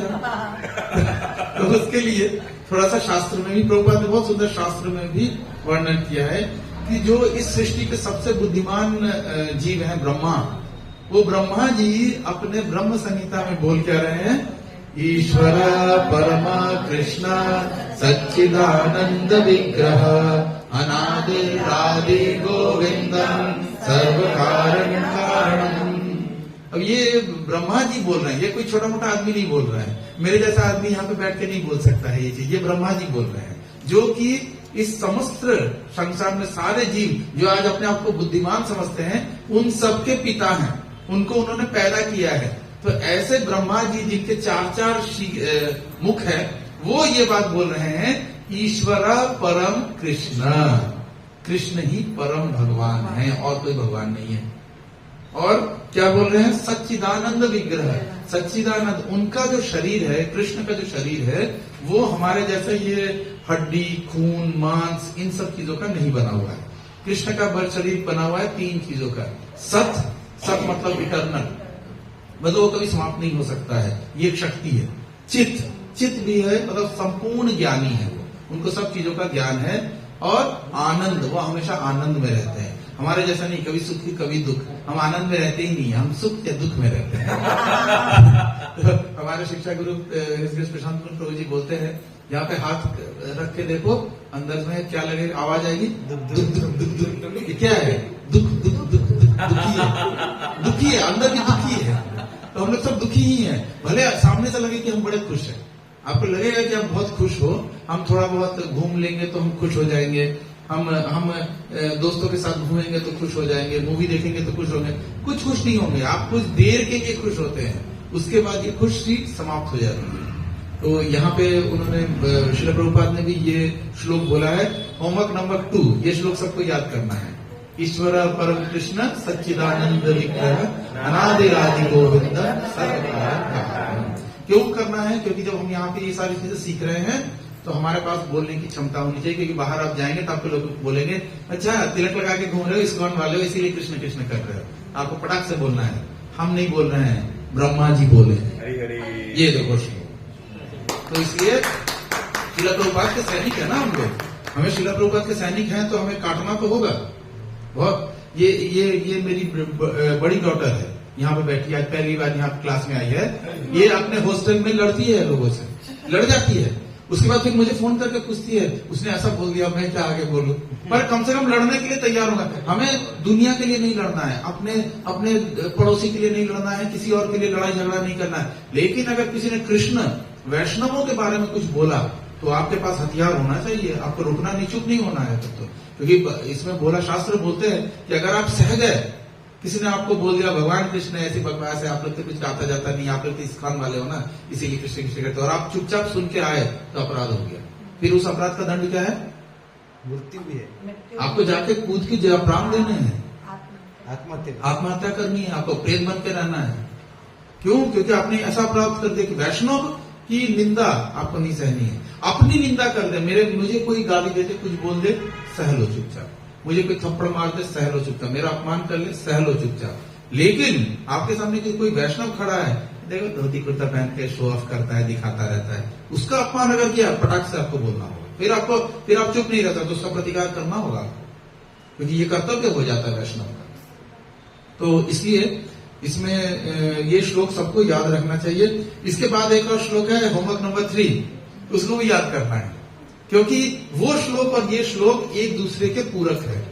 ये श्लोक अभी तक हम लोग ब्रह्म संहिता का श्लोक पढ़ लिए। ब्रह्म संहिता में ब्रह्मा जी बोल रहे हैं, ईश्वर परम कृष्ण सच्चिदानंद विग्रह। इसके बाद का जो श्लोक श्रील प्रभुपाद बोल रहे हैं वो श्रीमद् भागवत, श्रीमद् भागवत का आप देना है आपको उधर। आप बोलना कि भाई मैं अकेला नहीं बोल रहा हूं, ब्रह्मा जी बोल रहे हैं, श्रीमद् भागवत बोल रहे हैं, जितने शास्त्र हैं सारे शास्त्र बोल रहे हैं। शास्त्र में क्या बोला? श्रीमद् भागवत पहला कैंटो 3रा अध्याय 28वां नंबर श्लोक 1328, सबको याद रखना होगा। 1328 1328 में बोला गया है, इते च अंश कला पुंस कृष्णस्तु भगवान स्वयं इंद्रियादि व्याकुलम लोके मृडयंती युगे युगे। ये श्लोक भी बहुत इंपॉर्टेंट है, सबको याद कर लेना है ये श्लोक, क्योंकि ये सब हथियार है। मान के चलिए ये सब AK-47 है, जो मायावादी घूम रहे हैं ना चारों तरफ, वो आपको बोलेंगे कि भाई तुम लोग कृष्ण कृष्ण करते हो। कोई बंगाली मिलेगा तो बोलेगा हम लोग दुर्गा दुर्गा करते हैं। तो क्या हुआ? फर्क क्या है? नहीं जी फर्क है, आप देवी देवताओं की पूजा कर रहे हो और हम भगवान की पूजा कर रहे हैं, ये फर्क है। तो बोलेगा वो भी तो भगवान है, आप बोलोगे नहीं वो भगवान नहीं है। क्यों भगवान नहीं है? भगवान का अर्थ होता है 6 भाग, नहीं है दुर्गा जी में 6 भाग नहीं है, उनमें 6 भाग, तो ये 6 भाग नहीं है, तो इसलिए वो नहीं है भगवान। वो देवी देवता है लेकिन भगवान नहीं है, भगवान तो सिर्फ कृष्ण है। तो इसलिए ये जो दोनों श्लोक है, इते च अंश कला पुंस, मतलब इसमें बोला गया है कि भगवान के बाकी जितने अंश भी है, चाहे वो अंश है किसी भी है, यहाँ पर बड़ी सारे अवतार इस चैप्टर में, ये जो चैप्टर है श्रीमद् भागवतम का 3रा चैप्टर, इसमें भगवान के 24 अवतारों का वर्णन किया गया है। इसमें डिफरेंट डिफरेंट अवतार हैं, जिसमें नृसिंह अवतार है, वामन अवतार है, कूर्म अवतार है, मत्स्य अवतार है, परशुराम अवतार है, राम अवतार है, नारद अवतार है, चतुष्कुमार अवतार है। बहुत अवतारों का वर्णन है इसमें, 24 अवतार है। और इसमें आखिरी में ये बोल रहे हैं कि सारे अवतारों के अवतारी कौन है? कृष्णस्तु भगवान स्वयं, भगवान स्वयं कृष्ण ही है जो कि सारे अवतारों को निकालते हैं। समझे बच्चे? बच्चे समझ में आ रही है? नहीं आ रही है? भगवान कौन है? भगवान कृष्ण है। भगवान कोई है तो कृष्ण है, बाकी सारे पूजनीय है, बाकी सारे श्रद्धा कर सकते हैं हम लोग, लेकिन जो पूजनीय है वो भगवान श्री कृष्ण है, बाकी सारे देवी देवता है। जितने भी हैं देवी देवता है। जैसे प्राइम मिनिस्टर कौन है? नरेंद्र मोदी प्राइम मिनिस्टर है ना। 50 प्राइम मिनिस्टर तो नहीं है, बाकी जितने हैं वो सब उनके मिनिस्टर है ना। चाहे चीफ मिनिस्टर हुआ, लॉ मिनिस्टर हुआ, फूड मिनिस्टर हुआ, या कुछ भी मिनिस्टर है, वित्त मंत्री हुआ, गृह मंत्री हुआ, डिफेंस मंत्री हुआ, ये सब कौन है? ये मंत्री है ना। मतलब जो प्राइम मिनिस्टर है उसके निर्देशन में ये काम करते हैं। अब जैसे मान लेते हैं कि अभी मोदी जी ने मनी मन प्लान बनाया कि ये पाकिस्तान में जाके बम गिरा के आना है। अब इसको वो किसके साथ डिस्कस करेंगे? डिफेंस मिनिस्टर के साथ। राजनाथ सिंह जी को बुलाएंगे, अकेले कमरे में बुला के बोलेंगे ये मेरा प्लान है, इसको तुमको करना है। इतना बोल के वो चले जाएंगे, उनका काम इतना ही है। अब ये काम करेगा कौन? ये काम अब राजनाथ सिंह जो डिफेंस मिनिस्टर है वो करेंगे। उनका काम है डिफरेंट डिफरेंट जो अब वो जो हमारे एयरफोर्स के जो चीफ है उसको बुलाएंगे, उसको बुला के बोलेंगे भाई ये काम करना है, तुम लोग पूरा प्लान बना के, योजना बना के मेरे पास आओ, रात के समय कितने बजे उड़ाना है, कितने बजे कहाँ कहाँ टारगेट करना है, वहां जाके मार के वापस आना है। ये सारी चीजें मोदी जी नहीं कर रहे हैं बैठ के। मोदी जी ने सिर्फ एक डायरेक्शन दिया कि ये करना है। उन्होंने हमारे यहाँ पे घुस के मारा है, हम भी घुस के मारेंगे, ये मोदी जी ने बोल दिया। अब इसको कर कौन रहा है?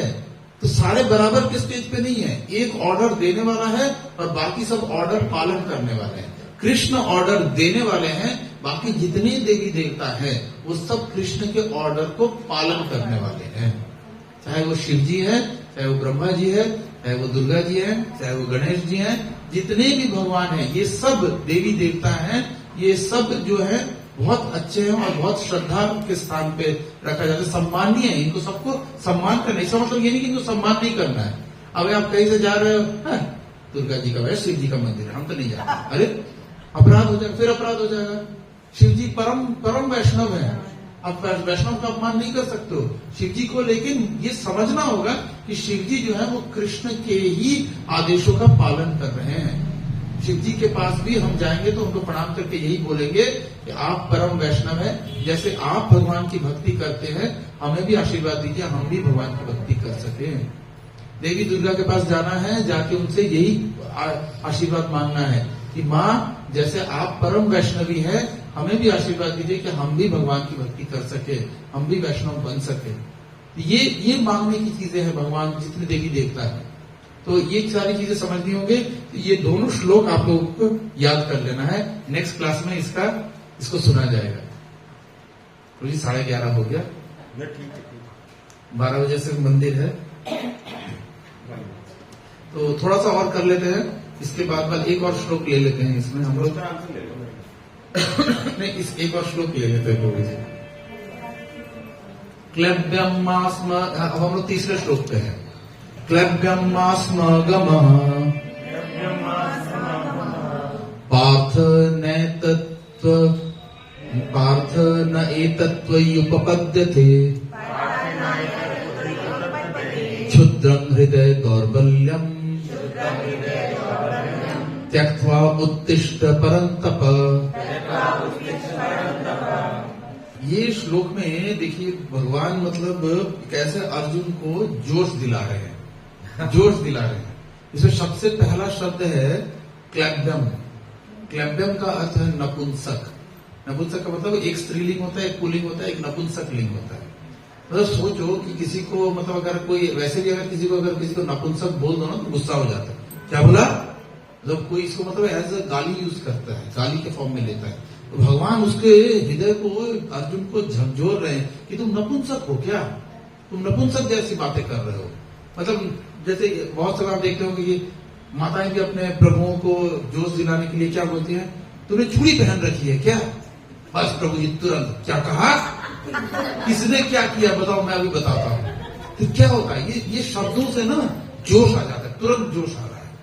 तो ये भगवान उसको बोल रहे हैं कि तुम नपुंसक जैसे विवाह व्यवहार कर रहे हो।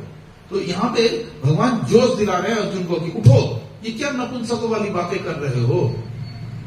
हे पृथापुत्र, देखिए यहाँ पे आगे अब पृथापुत्र शब्द प्रभुपाद ने यूज किया। पार्थ जो है यहाँ पे पार्थ शब्द किया है, क्यों? क्योंकि पृथा के पुत्र है। पृथा का दूसरा नाम है कुंती माता का एक और नाम है पृथा। तो पृथा के पुत्र है, इसलिए पार्थ नाम है। तो पार्थ को बोल रहे हैं कि हे पार्थ, कहां से तुम्हारे हृदय में ऐसी नपुंसकता आ गई, ये दुर्बलता आ गई है। उत्तिष्ठ, खड़े हो, उठो। जब भी हम लोग भी भगवान को जब सुबह में उठते हैं भगवान, तो हम लोग क्या बोलते हैं, उत्तिष्ठ गोविंद, उत्तिष्ठ, उठो गोविंद, उठो, बहुत सो लिया, उठो। तो हम लोग भी ठाकुर जी कैसे उठाते हैं, ऐसे ही भगवान अर्जुन को उठा रहे हैं, उठो अर्जुन, ये कौन सी दुर्बलता, हृदय की दुर्बलता को ये करके बैठे हुए हो। और दमन करता, यहाँ पे क्या बोले, शत्रुओं के दमन करता, परंतप। परंतप शब्द का अर्थ है शत्रुओं को दमन करने वाला। बोल रहे हैं अर्जुन को कि तुम में इतनी क्षमता है, तुम शत्रुओं का नाश कर सकते हो, विनाश कर सकते हो। ऐसी शक्ति होते हुए भी तुम नपुंसकों जैसा व्यवहार कर रहे हो। यहाँ पे सब कुछ छोड़ छाड़ के मैं बहुत दुखी हूँ, बैठ गया हूँ। तो मतलब ये चीज, ये अपने दुख को दूर करो और इससे बाहर निकलो। हृदय की क्षुद्र दुर्बलता, क्षुद्र दुर्बलता, क्षुद्र का मतलब होता है बहुत छोटी सोच, जिसको हम लोग बोलते हैं, क्षुद्र दुर्बलता है ये। तो यहाँ पे श्रील प्रभुपाद ने शुरू में बताया पृथा शब्द का क्या अर्थ है, कहां से ये आया है। तो उसमें वसुदेव की बहन थी पृथा, कृष्ण के पिता वसुदेव, मतलब कि कुंती महारानी की बात हो रही है। कुंती महारानी जो है वसुदेव की बहन थी। तो इसलिए क्षत्रिय पुत्र लड़ने से मना कर रहा है, तो वह नाम का क्षत्रिय है। यदि ब्राह्मण का पुत्र अपवित्र कार्य करता है तो नाम का ब्राह्मण है। तो यहाँ पे श्रील प्रभुपाद फिर से फर्स्ट वाले श्लोक में ही बताया था, इस श्लोक में बता रहे हैं कि जिसके जो नियत कर्म है, अगर वो नहीं कर रहा है तो फिर वो निंदनीय है, उसका कोई वैल्यू नहीं होता है उसका। तो उसके विषय में यहाँ पे बताया गया है। और इसके बाद भी वो बोल रहे हैं, किंतु इन सब गुणों के होते हुए भी यदि अर्जुन युद्ध भूमि छोड़ता है तो वो अत्यंत निंदनीय कार्य होगा। अर्जुन बोल रहा है कि मैं युद्ध नहीं कर सकता हूँ, मैं कुछ नहीं कर सकता हूँ, मैं बैठ गया हूँ, मैं भिक्षा करके जीवन पालन कर लूंगा। ये सब भगवान बोल रहे हैं। तुम अभी बोल रहे हो हृदय की दुर्बलता के वश, लेकिन हृदय की दुर्बलता कितने दिनों तक रहेगी? इसके बाद जब तुम मान लेते तुम सचमुच भिखारी बन जाते हो, भिक्षा करके ब्राह्मणों के जैसा तुम जीवन यापन कर पाओगे? तुम जीवन यापन नहीं कर पाओगे, क्योंकि जैसे ही ब्राह्मणों के जैसा तुम भिक्षा मांगने जाओगे, लोग तुम पे हंसेंगे। यही वो अर्जुन है ना, जब असली मौका आया तब भाग गया था, बगेड़ू है ये, इससे कुछ नहीं हो सकता है। बोलते के लिए था कि मेरे पास गांडीव है, अग्निदेव ने मुझे गांडीव प्रदान की थी। किस काम का है गांडीव? जब लड़ाई के मैदान आया तब तो तुम भाग गए थे वहां से। कोई ना तो तुम्हें भिक्षा देगा, तुम पे हंसेंगे, तुम्हारा उपहास करेंगे, तुम्हारा मजाक बनाएंगे लोग। और तब उस समय, लेकिन तुम हो क्षत्रिय, तुमने जबरदस्ती ब्राह्मण वाला रूप बना लिया, लेकिन हो तो तुम क्षत्रिय ही। तो तब तुम क्या उस चीज को सहन कर पाओगे? तब फटाक से तलवार निकाल कर तुम्हारी जवान काट लूंगा। क्यों तुम्हें ये क्रोध और गया है? क्योंकि तुम क्षत्रिय हो, तुम्हारा काम ही था लड़ना। तो तुम लड़ने से तुम हट नहीं सकते हो, पीछे नहीं हट सकते हो। अर्जुन ये तर्क कर सकता था कि वो परम पूज्य भीष्म स्वजनों के प्रति उदार दृष्टिकोण के कारण युद्ध भूमि छोड़ रहा है, किंतु कृष्ण ऐसी उदारता को केवल हृदय दौर्बल्य मानते हैं। लेकिन यहाँ पे एक चीज और भी है कि सोचिए, अर्जुन में भक्त का भी बहुत बड़ा क्वालिटी यहाँ दिखता है। एक भक्त जो होगा ना, वो सोचिए मतलब कि किसी ने आप मतलब पूरी की पूरी राज्य हड़प ली। राज्य तो छोड़ो, हमारे तो घर घर में भाई ने अगर प्रॉपर्टी में हिस्सा मांग लिया और ये हिस्सा हमारे से थोड़ा ज्यादा मिल गया तो कोई लोग बर्दाश्त नहीं करते हैं। सालों साल कोर्ट में केसेस चल रहे हैं। आप कोर्ट में चले जाइए, सब लोग लड़ रहे हैं, भाई भाई लड़ रहे हैं आपस में। तो ये क्यों लड़ रहे हैं? दो बहनें हैं आपस में लड़ रही हैं, क्यों? क्योंकि ये तुम्हारा नहीं, ये मेरा है, तुमको थोड़ा ज्यादा मिल गया, मुझे थोड़ा कम मिल रहा है, इसके लिए लोग लड़ रहे हैं। तो अर्जुन ऐसा है भक्त जिसकी पूरी की पूरी राज्य हड़प लिया है भाई ने, फिर भी बोलता क्या है कि नहीं नहीं मेरे पितामह हैं, मेरे गुरु हैं मेरे सामने, मैं कैसे लड़ूंगा, मैं कैसे मार सकता हूँ उनको, मैं मार नहीं सकता हूँ। लेकिन अब भगवान इस बात को, ये जो फीलिंग है इसको भगवान काट रहे हैं, ये बोल के कि ये क्षुद्र हृदय दौर्बल्यम है, ये हृदय की बड़ी छोटी सी दुर्बलता है। और जबकि भगवान पहले ही बोल रहे हैं कि हे अर्जुन, ये लोग ऑलरेडी मरे हुए हैं, तुम क्या मारोगे, तुम आज तीर चलाओ न चलाओ, काल बन के मैं इन सबों को खा जाऊंगा, इसमें से कोई नहीं बचेगा, इन सबों को मैं समाप्त कर दूंगा, मैं ही तो काल हूं।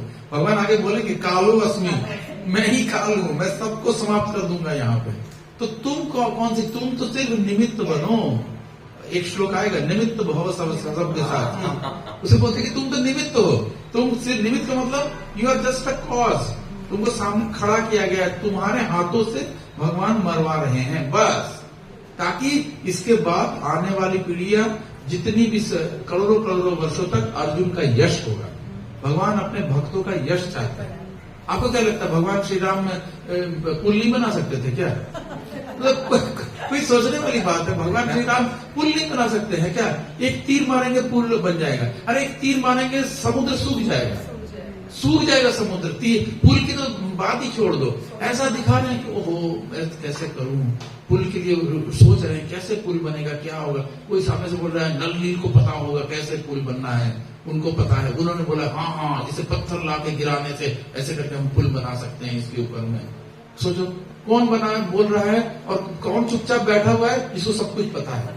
अखिल ब्रह्मांड नायक है भगवान श्री राम, उनको सब कुछ पता है कैसे क्या होना है, लेकिन फिर भी दिखा क्या रहे हैं, नहीं मुझे क्या पता, मैं कैसे कर सकता, तुम लोग हेल्प कर रहे हो तब हो रहा है। हनुमान प्लीज जंप, हनुमान को बोला प्लीज कूद के जाके देख लो, सीता जी का नीचे खोज लेके आओ। उनको नहीं पता है कि रावण ने कहाँ छुपा के रखा है, कहाँ क्या है। हनुमान जी गए, लंका जला दी। आज भी हम लोग हनुमान जी ने लंका जलाई बोल के हनुमान जी की इतनी पूजा, इतनी तारीफ, इतनी ये हो रही है। क्यों? भगवान चाहते हैं मत भक्त पूजिताम अधिकम, मेरे भक्त की ज्यादा पूजी हो, मेरे से ज्यादा भक्त इतने प्रिय है भगवान को। भगवान चाहते हैं उनका यश फैले, भक्तों का। तो हनुमान जी का यश फैले, इसीलिए भगवान ने हनुमान जी को सारी सेवाएं दे दी, जाओ जाके पर्वत उठा के ले आओ। अरे भगवान को क्या जरूरत है? और कौन नीचे लेटा हुआ है नाटक कर रहा है? लक्ष्मण, कोई भगवान का ही अंश है, वो मर सकता है क्या? उसको कोई तीर मार के मार देगा क्या? नहीं, वो बेहोश पड़े हुए नाटक कर रहे हैं और हनुमान जी जाके पूरा गंधमादन पर्वत उठा के ला रहे हैं। तो ये सारी चीजें किसके लिए? ताकि हनुमान जी का यश फैले। विभीषण से पूछ रहे हैं, इतने तीर मार रहा हूं फिर भी रावण मर नहीं रहा है, सिर सारे कट रहे हैं फिर मर नहीं रहा है, विभीषण कैसे मरेगा? ये पूछ रहे हैं किससे? उनको नहीं पता है तीर मार क्या करने से मरेगा, पर चेक कर रहे हैं विभीषण में शरणागति कितनी आई। विभीषण भी समझा रहे हैं भगवान ऐसे तीर मारने से नहीं मरेगा रावण, उसके पेट में एक अमृत कलश है, उसको सुखाना होगा, वो सूखेगा, उसके बाद तो कोई भी तीर मारेगा भक्त मर सकता है। तो भगवान तो अच्छा ऐसा है, भगवान को मालूम नहीं है उसके पेट में कहाँ पे कलश रखा हुआ है, क्या किया हुआ है, अमृत क्या उसने जुगाड़ बना के रखा हुआ है, सब कुछ पता है भगवान को। लेकिन दिखा ऐसा रहे कि हमें कुछ नहीं पता है। विभीषण का यश बढ़ रहा है और देख भी चेकिंग भी हो रही है, क्या विभीषण के हृदय में अभी भी अपने भाई के लिए प्यार है? अगर जब भाई के लिए प्यार होगा तो बताएगा नहीं ना, हाँ भगवान ठीक है, भगवान कीप ट्राइंग, देखिए भगवान कोई दूसरा तीर चला के देखते, हो सकता है वो लग जाए। ये भी तो बोल सकता था विभीषण, जरूरी तो नहीं है वो बताता कि भाई ये चीज है, ऐसा होगा तभी होगा। तो इस प्रकार से भगवान तो जस्ट चेक करते रहते हैं, टेस्ट लेते हैं कितनी शरणागति हुई है तुम में, हम में। तो वो भगवान की जो टेस्टिंग में जो पार कर गया, उसको फिर भगवान ने उसको ये बनाया, उसको लंका का राजा बना के बैठा दिया। इसी प्रकार से भगवान हर चीज में इसमें चेक कर रहे हैं कि क्या इन सारी चीजों में भगवान अर्जुन को बोल रहे हैं कि इस नपुंसकता का त्याग करो। ये जो तुम नपुंसक बन गए हो ना, ये जो नपुंसक तुम्हारी विचारधाराएं हैं और ये जो हृदय की दुर्बलता है, इसको त्यागो।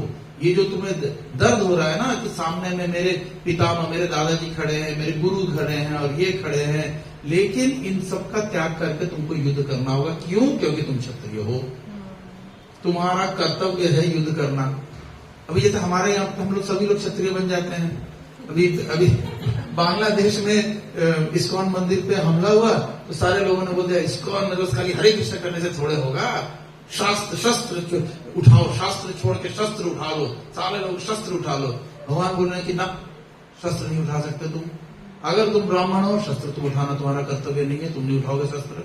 तो बोलेगा कि मर जाऊं क्या? हाँ ठीक है, अपने का अगर तुम्हारे ऊपर किसी ने तलवार रख दिया तो अपने को बचाने के लिए लड़ दो, लेकिन तुम शस्त्र उठा के मारोगे नहीं, मार नहीं सकते हो, क्योंकि वो क्षत्रिय का काम है।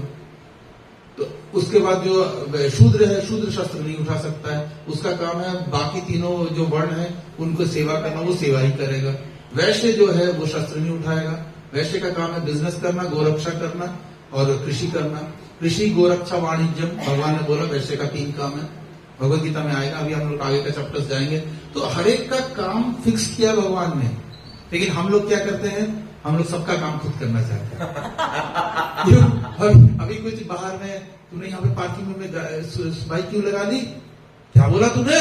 तुरंत क्षत्रिय भाव सामने आ जाएगा। देखो, तुरंत क्षत्रिय भाव सामने आ जाएगा। भगवान बोल रहे हैं ना, क्षत्रिय भाव सामने नहीं लाना है। अगर ब्राह्मण हो तो ब्राह्मण के रूप में रहो, क्षत्रिय हो तो क्षत्रिय बनो। अगर आप पुलिस में हो, डिफेंस में हो, बीएसएफ में हो, सीआरपीएफ में हो, बनो क्षत्रिय। अब आप सीआरपीएफ में हो, सामने लड़ाई हो रही है, फिर भी आप छोड़ो, दोनों के बीच में लड़ाई है, मैं रखना क्या, बैठ जाता हूं मैं घर में, जाके इस झंझट में कौन फंसे लो। तो फिर आप क्षत्रिय नहीं हो, सिर्फ आप नाम के वास्ते क्षत्रिय हो, आप क्षत्रिय नहीं हो। ब्राह्मण है, अगर आप ब्राह्मण हो तो आप पहले किसी ब्राह्मण को बुलाना है कि आप पूजा करानी है, भाई हाँ जी, हम तो 1100 रुपए से नीचे नहीं जाते हैं, इसका मतलब तुम वैश्य हो। ब्राह्मण ने अपने मुंह से अगर बोल दिया कि मैं ये पैसे लेके ये पूजा करूंगा, तो तुम वैश्य कहाँ हो? तुम तो वैश्य हो, है ना, बिजनेस कर रहे हो ना, मैं पूजा कर दूंगा, उसके बदले में मुझे ये चाहिए, तो ये तो वैश्य का काम है, तो बिजनेस का काम हो गया, बिजनेस कर रहे हो तुम, डीलिंग कर रहे हो ना, बिजनेस डील। तो ब्राह्मण कौन होगा? वो आएगा यहाँ पे, आके पूजा करेगा, निकल जाएगा, ना एक पैसा मांगेगा, ना एक पैसा वो किसी को ये करेगा, बोलेगा। लेकिन अब तो उसका घर कैसे चलेगा? इसमें शास्त्र बोलते हैं, आपने ब्राह्मण को बुलाया और उससे पूजा कराई, और उसके बाद उसको दक्षिणा दिए बिना आपने भेजा, नहीं भेजा, मतलब बिना दक्षिणा दिए आपने उसको भेज दिया, तो आपकी ये पूजा अधूरी है, इस पूजा का कोई फल नहीं। करवा लो कितनी भी पूजा। अगर ब्राह्मण खुश होकर गए आपके घर से, पहला मांगे नहीं, लेकिन आपने उसको इतना दिया कि वो खुश होकर गया, तो ये पूजा का फल है, फिर ये पूजा का फल आपको मिलेगा। वरना आपने सिर्फ धुआं किया, कुछ नहीं किया, यज्ञ कर दीजिए, स्वाहा स्वाहा, पीछे वाले आंख उठा के आहा, आधे लोग बोलते रहते हैं कब बंद होगा, कब होगा, दरवाजे खिड़की खोल दो, वेंटिलेटर चला दो। क्या मतलब पूरी ड्रामाबाजी चल रही है, पूरी ड्रामाबाजी। ना तो ये इस यज्ञ का कोई वैल्यू है, ये सिर्फ धुआं है, कुछ नहीं है, पॉल्यूशन के अलावा कुछ नहीं है। हमें लगता है कि थोड़ा धुआं धुआं हो जाएगा तो बड़ा शुद्ध हो जाएगा, कोई शुद्ध नहीं होगा, शुद्ध सिर्फ हरि नाम से होता है। कलयुग के लिए ये है ही नहीं, बना ही नहीं। ये जो चीज हम कर रहे हैं ये कलयुग के लिए है ही नहीं। ये जो यज्ञ पूजा होती है ये कलयुग की चीज ही नहीं है। कलयुग के लिए सिर्फ एक शास्त्र बोलते हैं यज्ञ है, वो हरिनाम संकीर्तन। आप किसी पंडित को मत बुलाओ, किसी को मत बुलाओ, आप यहाँ पे आधा घंटे तक हरिनाम संकीर्तन करो, हरे कृष्णा कृष्णा कृष्णा हरे हरे राम राम हरे। हो गया यज्ञ आपका, हो गया यज्ञ आपका। कोई ब्राह्मण की जरूरत है, क्योंकि ब्राह्मण कलयुग में है ही नहीं। कहां से लाओगे ब्राह्मण आप ढूंढ के? आपने तो ब्राह्मण आते पूजा करने वाले, या तो वो पैसे बोल के आएंगे, आधी पूजा के बाद बोलेंगे कि हाँ जी माता जी एक एक कप चाय हो जाए। तो ये ब्राह्मण है, जो चाय पीता है वो ब्राह्मण है क्या? तो शूद्र है, शूद्र से भी नीचे लेवल का आदमी है। चाय और कॉफी और सिगरेट, तंबाकू, इन सब चीजों को नशे में रखा गया है। ये इतनी गंदी चीजों में से आती हैं। अब ब्राह्मण भी बोलता है चाय तो चल सकता है, चाय शर्मा जी है, शर्मा जी को चाय पीने में शर्म नहीं आती। किस बात के शर्मा जी हो? किस बात के शर्मा जी हो आप? तो कोई फायदा नहीं है आपको। हमें ना ओरिजिनल ब्राह्मण मिलता है, जो ब्राह्मण है वो भी शूद्र है, जो आ रहा है उसे बिजनेस करने के लिए आ रहा है, जो लकड़ी यूज होता है वो पता नहीं कहाँ कहाँ का गंदा लकड़ी उठा के लाते हैं, जो घी है वो तो है ही नहीं। जो प्योर घी चाहिए उसके लिए यज्ञ में, मतलब सबसे पहले उसके लिए कहां से घी आएगी प्योर? गाय पालो, दूध निकालो, उसमें से घी निकालो, तब जाके उस घी से यज्ञ करो, तभी ना शुद्ध हुआ। नहीं तो कैसे पता चलेगा कि बाजार से कहीं कितना भी कोई कंपनी क्लेम कर ले मैं बहुत शुद्ध घी बना के बेचता हूँ, मेरी घी 3000 रुपए किलो है, सबसे शुद्ध है, क्या पता उसमें क्या मिला हुआ है, भगवान जाने। घी में से कितनी भी शुद्ध घी बोल के बेच लो आप, वो घी है ही नहीं, आप लिख लो वो घी नहीं है। तो इसलिए न तो आपका शुद्ध घी है न तो लकड़ी है। आपके घर में पंडित जी आएंगे, जी अब तो ना घी भी डाल देंगे, डालने के बाद जो जी दिया सलाई दो, माचिस दो, जलाना है, माचिस जला के पूजा वही अशुद्ध हो गई, वही खंडित हो गई। माचिस जला नहीं सकते हो आप। जो यज्ञ होगा ब्राह्मण इतना पावरफुल होना चाहिए कि मंत्र से अग्नि उत्पन्न होगी। मंत्र उसको नॉलेज ही नहीं है तो क्या, वो तो माचिस से ही जलाएगा ना, किससे जलाएगा? उससे भी नहीं जलता क्योंकि देखो तो बोलेगा लाइटर दे दो, अपनी पॉकेट से निकालेंगे लाइटर। तो ये सारी चीजें जितनी भी अभी चल रही है ये सिर्फ और सिर्फ मन की शांति है और दिखावा है और कुछ नहीं है। बस सिर्फ बोलने के लिए है कि हमने कुछ किया घर में, तो ये उसी चीज के लिए है। तो भगवान यहाँ पे बोल रहे हैं क्लैब्यम। क्लैब्यम मतलब नपुंसकता। नपुंसकता, और ये पहला वर्ड भगवान ने यूज किया इस श्लोक में, क्लैब्यम मतलब भगवान बोल रहे हैं नपुंसकता से बाहर निकलो, मतलब जोश दिला रहे हैं भगवान, जोश दिला रहे हैं। किसी भी आदमी को बोलो तुम नपुंसक हो, तुरंत मारने को दौड़ो, क्या बोला? नपुंसक बोला मुझे। तो भगवान जोश दिला रहे, क्लैब्यम, उठो उठो अर्जुन उठो, अपना युद्ध के लिए तैयार हो। इस प्रकार से अर्जुन को जोश दिला रहे हैं। अब इसके बाद वाला जो श्लोक है, चौथा नंबर श्लोक है, ये चौथा लेकर समाप्त कर देंगे क्योंकि अभी इसके बाद फिर मंदिर में भी हमारा आज का प्रोग्राम है 12 बजे का टाइम है, व्यवस्था करते 12:30 के पौने हो जाएगा। देखिए प्रभु जी, क्या है ना कि वैष्णव का आदेश था कि 12 बजे तक पहुंच जाए। कोई टाइम तो टाइम से हाँ, हम लोग बोलते हैं इस्कॉन स्ट्रेचेबल टाइम, IST, लेकिन कुछ कहा नहीं जाता। ये महाराज जी का प्रोग्राम है और अगर महाराज जी पहुंच गए तो सारे के सारे लाइन लगा के तुरंत खड़े हो जाएंगे, तुरंत उत्तिष्ठ, सब उत्तिष्ठ हो जाएंगे। तब जब तक महाराज नहीं आ रहे तब तक चलो हो रहा है, होगा, देखते हैं। लेकिन महाराज जी अगर आ गए फिर तो हमारी इस्कॉन स्ट्रेचेबल टाइम काम नहीं करेगी, थियोरी फेल। मंदिर में ही है से रुके हुए ना वो, तब तो बड़ा ही पहुंच जाएंगे, तब तो टाइम से होगा। ठीक है प्रभु जी, ये करके हम समाप्त करेंगे। वैसे मैंने सोचा था 11 तक पहुंचेंगे, लेकिन हम जिस रेट में चल रहे हैं दूसरा अध्याय समाप्त करने में 4-5 क्लास लगेंगे, क्योंकि ये मैंने जैसा सबको बताया कि हम थोड़ा सा ज्यादा ही इस पे चर्चा कर रहे हैं इस चैप्टर पे, क्योंकि जिस व्यक्ति ने भगवत गीता का ये चैप्टर समझा, दूसरा अध्याय समझा, उसके लिए पूरी की पूरी भगवत गीता समझ में आएगी। क्योंकि इसका नाम ही है गीता का सार। इस चैप्टर को हमें, जिसको बोलते हैं ना, अपने खून में बैठाना है, मतलब पूरा रग रग में इसको चैप्टर। और इस चैप्टर में बड़े सारे होमवर्क मिलेंगे, क्योंकि इस चैप्टर में बड़े सारे श्लोक है जो हमें याद करने हैं, याद करके उसको रखने हैं। और सिर्फ श्लोका नहीं, जैसे आज हमने जो जो होमवर्क दिए हैं आपने देखा, वो प्रभुपाद के तात्पर्य से होमवर्क है। ये तात्पर्य के श्लोक भी जो है ना, ये इतने इंपॉर्टेंट है कि आपको ये श्लोका याद रखने होंगे। जैसे कि क्योंकि जो मैंने बोला ना, आप बाहर कहीं भी चले जाओगे ना, आपको चारों तरफ मायावादी मिलेंगे। आप कैसे उन मायावादियों को काटोगे? कोई भी बाहर में आदमी मिलेगा, वो बोलेगा शिव जी भगवान है, कैसे आप काटोगे? शिव जी भगवान नहीं है, कैसे काटोगे? आपको नॉलेज होना चाहिए ना, ज्ञान होना चाहिए। आप शास्त्र से तर्क करोगे। हम जितने भी गौड़ीय वैष्णव लोग हैं वो शास्त्र से तर्क करते हैं, हम अपनी बुद्धि से तर्क नहीं करेंगे। हम ये नहीं बोलेंगे हमें पता है जी, नहीं, हमें नहीं पता है। हम शास्त्र का उदाहरण, जैसे कोर्ट में जाके वकील जब खड़ा होता है और जब जज को सामने बोलता है, योर ऑनर, इस धारा में, इस चीज पे, कानून में ये लिखा है कि ये गुनाह है और इसने ये किया है, तो हमें भी प्रमाण देना होगा। ये शास्त्र, इस शास्त्र में ब्रह्मा जी यहाँ पे ये चीज बोल रहे हैं, हम यहाँ से ब्रह्म संहिता से आपको शास्त्र प्रमाण दे रहे हैं। हम श्रीमद् भागवतम के पहले कैंटो 3रा अध्याय 28वें श्लोक से आपको प्रमाण दे रहे हैं। कैसे बोलोगे आप? ये याद करना होगा हमें जितने गौड़ीय वैष्णव हैं उनको याद करना होगा। आप प्रमाण कैसे करोगे कि नहीं, सिर्फ और सिर्फ भगवान सिर्फ एक है, कृष्ण। आप आपसे जैसे ही कोई बोले कि शिव जी भगवान है, दुर्गा जी भगवान है, आप बोलो पहले ही आपका प्रश्न, भगवान शब्द का परिभाषा बताओ। आपको बताना होगा क्या वो मैं आपको लिख के देता हूं, जितने मायावादी घूम रहे हैं ना चारों तरफ, कोई नहीं बता पाएगा। भगवान भगवान होते हैं, भगवान का मतलब क्या है? ज्यादातर आप नहीं बोलेंगे। आप बोला नहीं, शास्त्र में प्रमाण है भगवान, भग का क्या मतलब है, वान का क्या मतलब, सबका अर्थ दिया हुआ है शास्त्र में। आप पढ़ते नहीं हो, इसीलिए आपने अपने मन से सोचा हुआ है। आपको लगता है कि दुर्गा देवी भगवान है, आपको लगता है गणेश जी भगवान है, लेकिन भगवान है नहीं। एक ही रहता है, सब तो एक ही है। तो यही- ज्यादातर आपको बोलेंगे सब एक है, आप बोलेंगे कि नहीं सब एक नहीं है, सब में और कृष्ण में भेद है।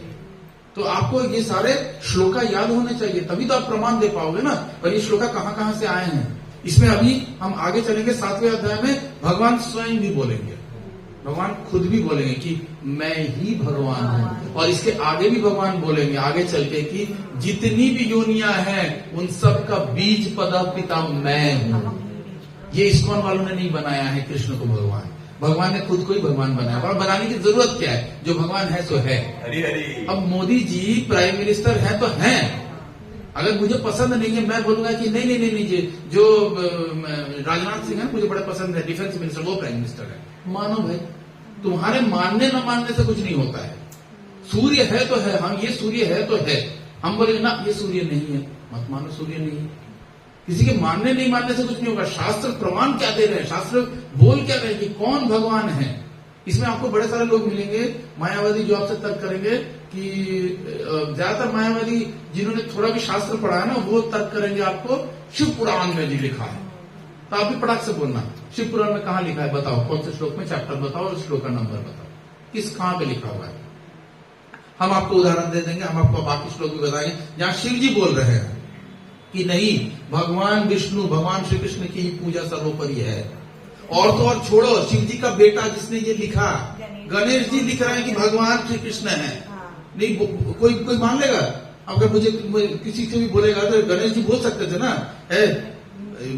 व्यासदेव तुम झूठ बोल रहे हो, गलत लिखवा रहे हो, मेरे पिता माई फादर इज गॉड, मेरे पिता शिव जी है ना, वो भगवान है, तुम कृष्ण को कैसे भगवान बोल रहे हो? लिखा उनके बेटे ने, शिव जी के बेटे ने लिखा है, वो भी तो बोल सकते थे, रोक सकते थे कि भगवान मेरे पिता हैं, कृष्ण भगवान नहीं है। उन्होंने ही तो लिखा इसको। इसीलिए प्रमाण आपके पास बहुत है, पूरे शास्त्र में आपके पास प्रमाण है कि सिर्फ एकला प्रभु कृष्ण आर सब भृत्य, चैतन्य चरितामृत कोट कर देना, एकला प्रभु कृष्ण, एकमात्र भगवान कृष्ण है, बाकी सब भृत्य, भृत्य का मतलब है नौकर, बाकी सब नौकर हैं। शिव जी नौकर हैं, दुर्गा देवी नौकर हैं, गणेश जी नौकर हैं। लेकिन नौकर का मतलब ये नहीं समझने लगे कि हमारे टाइप के नौकर है, नहीं, हमसे वो बहुत ऊपर है, बहुत सुपीरियर है, बहुत सुपीरियर है। और ये सबके प्रति हमारा सम्मान होना चाहिए। शिव जी के प्रति सम्मान होना चाहिए, दुर्गा जी के प्रति सम्मान होना चाहिए, गणेश जी के प्रति सम्मान होना चाहिए, इन सभी देवी देवताओं के प्रति सम्मान होना चाहिए। लेकिन ये समझना चाहिए ये सभी देवी देवता हैं। हम ऐसा नहीं है कि हम इनको जाकर प्रणाम नहीं करेंगे, हाँ हम भी प्रणाम करेंगे, हम भी शिव जी के मंदिर जाएंगे, हम भी शिव जी को प्रणाम करते हैं, हम भी दुर्गा देवी के मंदिर जाकर उनको प्रणाम करेंगे। लेकिन भजनीय तो भाई कृष्ण ही है, पूजनीय तो कृष्ण ही है।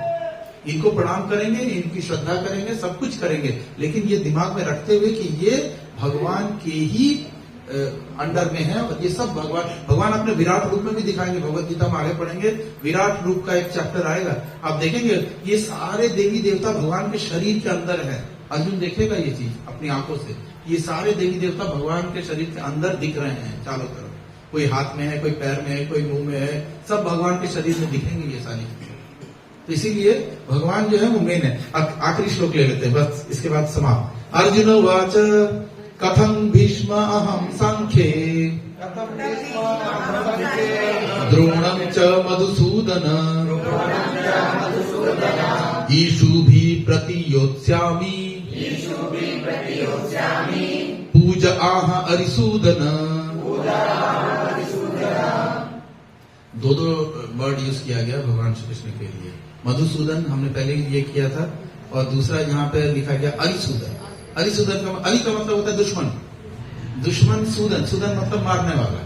तो अरि मतलब दुश्मन को मारने वाला।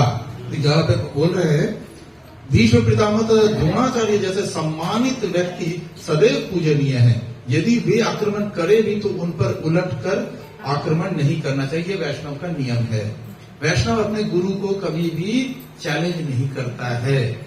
अगर गुरु ने उसको डांट दिया, उसको कुछ बोल दिया, वैष्णव चुपचाप उसको भी गुरु का आशीर्वाद मानता है। इसके सबसे बड़े उदाहरण जीव गोस्वामी। जीव गोस्वामी थे रूप गोस्वामी के, सोचिए भगवान की मंजरी हैं ये लोग, रूप गोस्वामी के अंडर में थे वो। और रूप गोस्वामी ने बोल दिया, कोई एक शास्त्र चर्चा करने के लिए आया तो उसने आके रूप गोस्वामी को ऊपर चैलेंज कर दिया। मायावादी लोग होती हैं, वो चैलेंज करते हैं, तर्क नहीं करते हैं, वो चैलेंज करते हैं कि भाई तुम गलत हो, मैं तो प्रूफ करके दिखाऊंगा तुम गलत हो। ये मायावादियों का तरीका है। और वैष्णवों का तरीका क्या है? प्रभु जी ये कुछ बात समझ में नहीं आई, प्रभु जी ये मैच नहीं करता, कैसे समझे इसको। ये दो तरीका है, कैसे समझे इसको, और ये बोलना अरे प्रभु जी आपने गलत बोला है, ये गलत है, ऐसा होता है। ये दो तरीके होते हैं। तो उसमें रूप गोस्वामी को एक ब्राह्मण आया था, उसने आके उसका क्या तो नाम था सर, क्या भट्ट करके ब्राह्मण था वो, कुछ भट्ट था। तो भट्ट बड़ा ज्ञानी था, वो बहुत ज्ञानी था। तो उसने बोल दिया क्या है कि श्री रूप गोस्वामी लिख रहे थे उस समय अपना भक्ति रसामृत सिंधु। भक्ति रसामृत सिंधु में भी उन्होंने बोला कि जो मोक्ष सोचता है ना, मोक्ष की कामना करना, मोक्ष को भी उन्होंने पिशाचिनी बोल दिया, बोलते कि वो भी पिशाचिनी है मोक्ष को। तो उन्होंने आके इसी बात को लेकर चैलेंज किया कि ये आपने गलत लिखा है, ये आपने मोक्ष को पिशाचिनी कैसे बोल दिया। तो रूप गोस्वामी की देखिए वैष्णव की ये कहाँ रूप मंजरी है, बोल कह रहे हैं हाँ शायद मैंने गलत बोला, मुझे क्षमा कर दीजिए। कोई आर्गुमेंट नहीं मैंने सही बोला, मैं तुमसे कम से कम हजारों गुना ज्यादा बुद्धिमान हूं, तुम होते कौन हो बोलने वाले, मेरा चैलेंज कर। रूप गोस्वामी जिसकी पुस्तक से रूपानुग हम लोग सब हैं, जिसकी परंपरा चल रही है, ऐसे वैष्णव को जिसने चैलेंज किया उसके लिए बोल रहे हैं हाँ ठीक है मैं गलती अपनी मान लेता हूं, बोल के हाथ जोड़ दिया। ना कोई तर्क ना कुछ नहीं, अपने आप को प्रूफ करने का कोशिश नहीं कि मैं सही हूं। और वो बड़ा खुश होकर गया है, रूप गोस्वामी गलत लिखता रहता है बोल के बाहर निकल के हंसते हंसते जा रहा था, रास्ते में जीव गोस्वामी मिल गया। हार पत्र लेके जा, और फिर उसने उन्होंने पूछा तो जीव गोस्वामी बोला तुमने मेरे गुरु को ऐसा बोला, तुम मेरे गुरु को तो छोड़ दो, उन्होंने जो लिखा छोड़ दो, तुम मेरे साथ शास्त्रार्थ कर लो। जीव गोस्वामी ने उनके साथ शास्त्रार्थ किया और उसके बाद में वो इतनी बुरी तरह शास्त्रार्थ में पराजित हुआ कि वो उसके बाद सीधा मुंह उठा के वहां से रातों रात भाग गया। तो अब क्या हुआ कि जीव गोस्वामी जब रूप गोस्वामी के पास आए तो रूप गोस्वामी ने पूछा जीव कहाँ थे इतने देर तक, क्या कर रहे थे, आए क्यों नहीं? क्योंकि जीव गोस्वामी ट्रांसलेशन भी करते थे और उसका फिर डिफरेंट कॉपीज भी बनाते थे, उसके ऊपर में लिखते भी थे, लिख के रूप गोस्वामी को चर्चा करते थे कि मैंने इसका ये मतलब समझा, अब आप देखिए इसको कि अब क्या ये सही है। तो इस तरह से चर्चाएं होती थी। तो जीव गोस्वामी ने बोल दिया कि वो आपसे कोई मिलने आया था यहाँ पे, उसने ऐसा ऐसा आपका अपमान किया, तो मैंने पूछा उससे, उसने मेरे साथ शास्त्रार्थ किया, मैंने उसको प्रमाणित कर दिया कि वो जो बोल रहा है वो गलत है, आप जो बोल रहे हो सही है। तो गुस्सा हो गए, रूप गोस्वामी गुस्सा हो गए। सोचो वो गुस्सा हो रहा है किसके ऊपर में, अपने शिष्य पे। बोलते तुम तो वृंदावन में रहने लायक नहीं हो, तुम इतने पतित हो कि तुम वृंदावन में रहने लायक हो। तुम वृंदावन में लोगों को हराने के लिए आए थे क्या, तर्क करके उसको चुप कराने आए थे कि भगवान की भक्ति करने आए हो तुम शास्त्रों के ऊपर में जो शास्त्र चल रहे हैं उनके ऊपर में व्याख्या देने आए हो, या तुम लोगों को मुंह बंद कराने आए हो? तर्क करने के लिए उन्होंने उसका त्याग कर दिया, बोले मैं आज से तुम्हें त्याग करता हूं, निकल जाओ तुम यहां से, वृंदावन से बाहर जाओ, मेरे आंखों से चले जाओ, यहाँ मेरे पास तुम रुको नहीं। और जीव गोस्वामी को देखिए कैसा शिष्य है, शिष्य बोल कह रहा है रूप गोस्वामी को प्रणाम करके जो गुरु ने आदेश दिया चला, एक बार नहीं बोला कि अरे मैं तो आपके लिए लड़ रहा था, मैं कोई तीसरे के लिए लड़ रहा था क्या, आपका अपमान हुआ था उसके लिए मैं लड़ रहा था। अब जिसका अपमान हुआ उसको तो अपमान लगता ही नहीं है, वो तो अपमान के ऊपर है, तो उसको कोई फर्क ही नहीं पड़ता है। उन्होंने बोला तुमने अपने समय का दुरुपयोग किया, तुमने अपने वक्त को गलत तरीके से इस्तेमाल किया, तुम वृंदावन में रहने लायक नहीं हो। मतलब वृंदावन में रहने लायक कौन है? जिसने अपना जीवन कंप्लीटली भगवान को दे दिया, जिसके जीवन में और कोई अन्य अभिलाषिता शून्यम, कोई अभिलाषा नहीं है।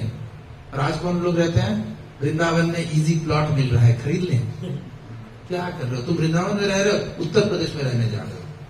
कोई वृंदावन में नहीं रह रहा है। लोगों ने गाड़ी उठा ली यहां से, बांके बिहारी जी का दर्शन करके आएंगे।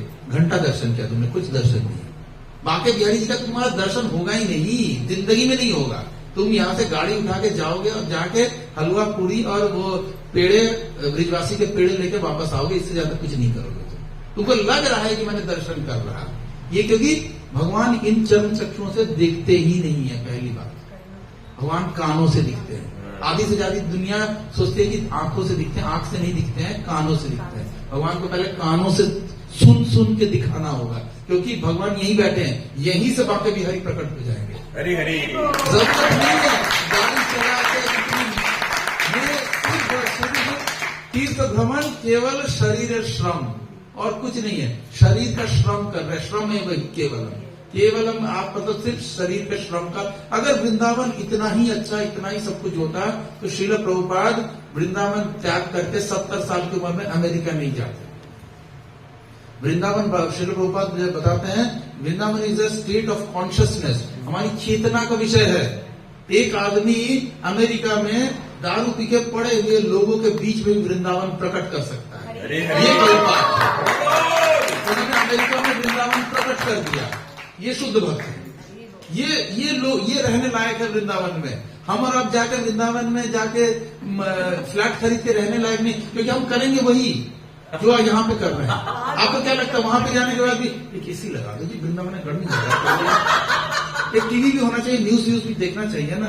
तो तुम न्यूज सुनने गए थे, एसी लगाने गए थे, तो वृंदावन क्यों गए? हमारे षड गोस्वामी ने दिखाया वृंदावन में रहने के लिए एक एक पेड़ होता था। जब जीव गोस्वामी आए रूप गोस्वामी के पास में, तो बोलते हैं रूप गोस्वामी, अच्छा तुम आ गए हो? तो बोलते मैं कहाँ रहूं? जैसे वो वाला पेड़ ले लो, उस पेड़ के नीचे रहो। कोई मकान बनाने के लिए वृंदावन जाता है क्या? वृंदावन भाव ही नहीं है, वो भाव है, वो चेतना का विषय है। कोई स्थान नहीं है वो कि हम चले जाएंगे वहां जाके खा पी के आ जाएंगे। एक्सक्यूज मी, मेरे शिक्षा गुरु प्रशांत मंडल जी का फोन आ गया। हरे कृष्ण प्रभु। हाँ प्रभु जी, ओवर।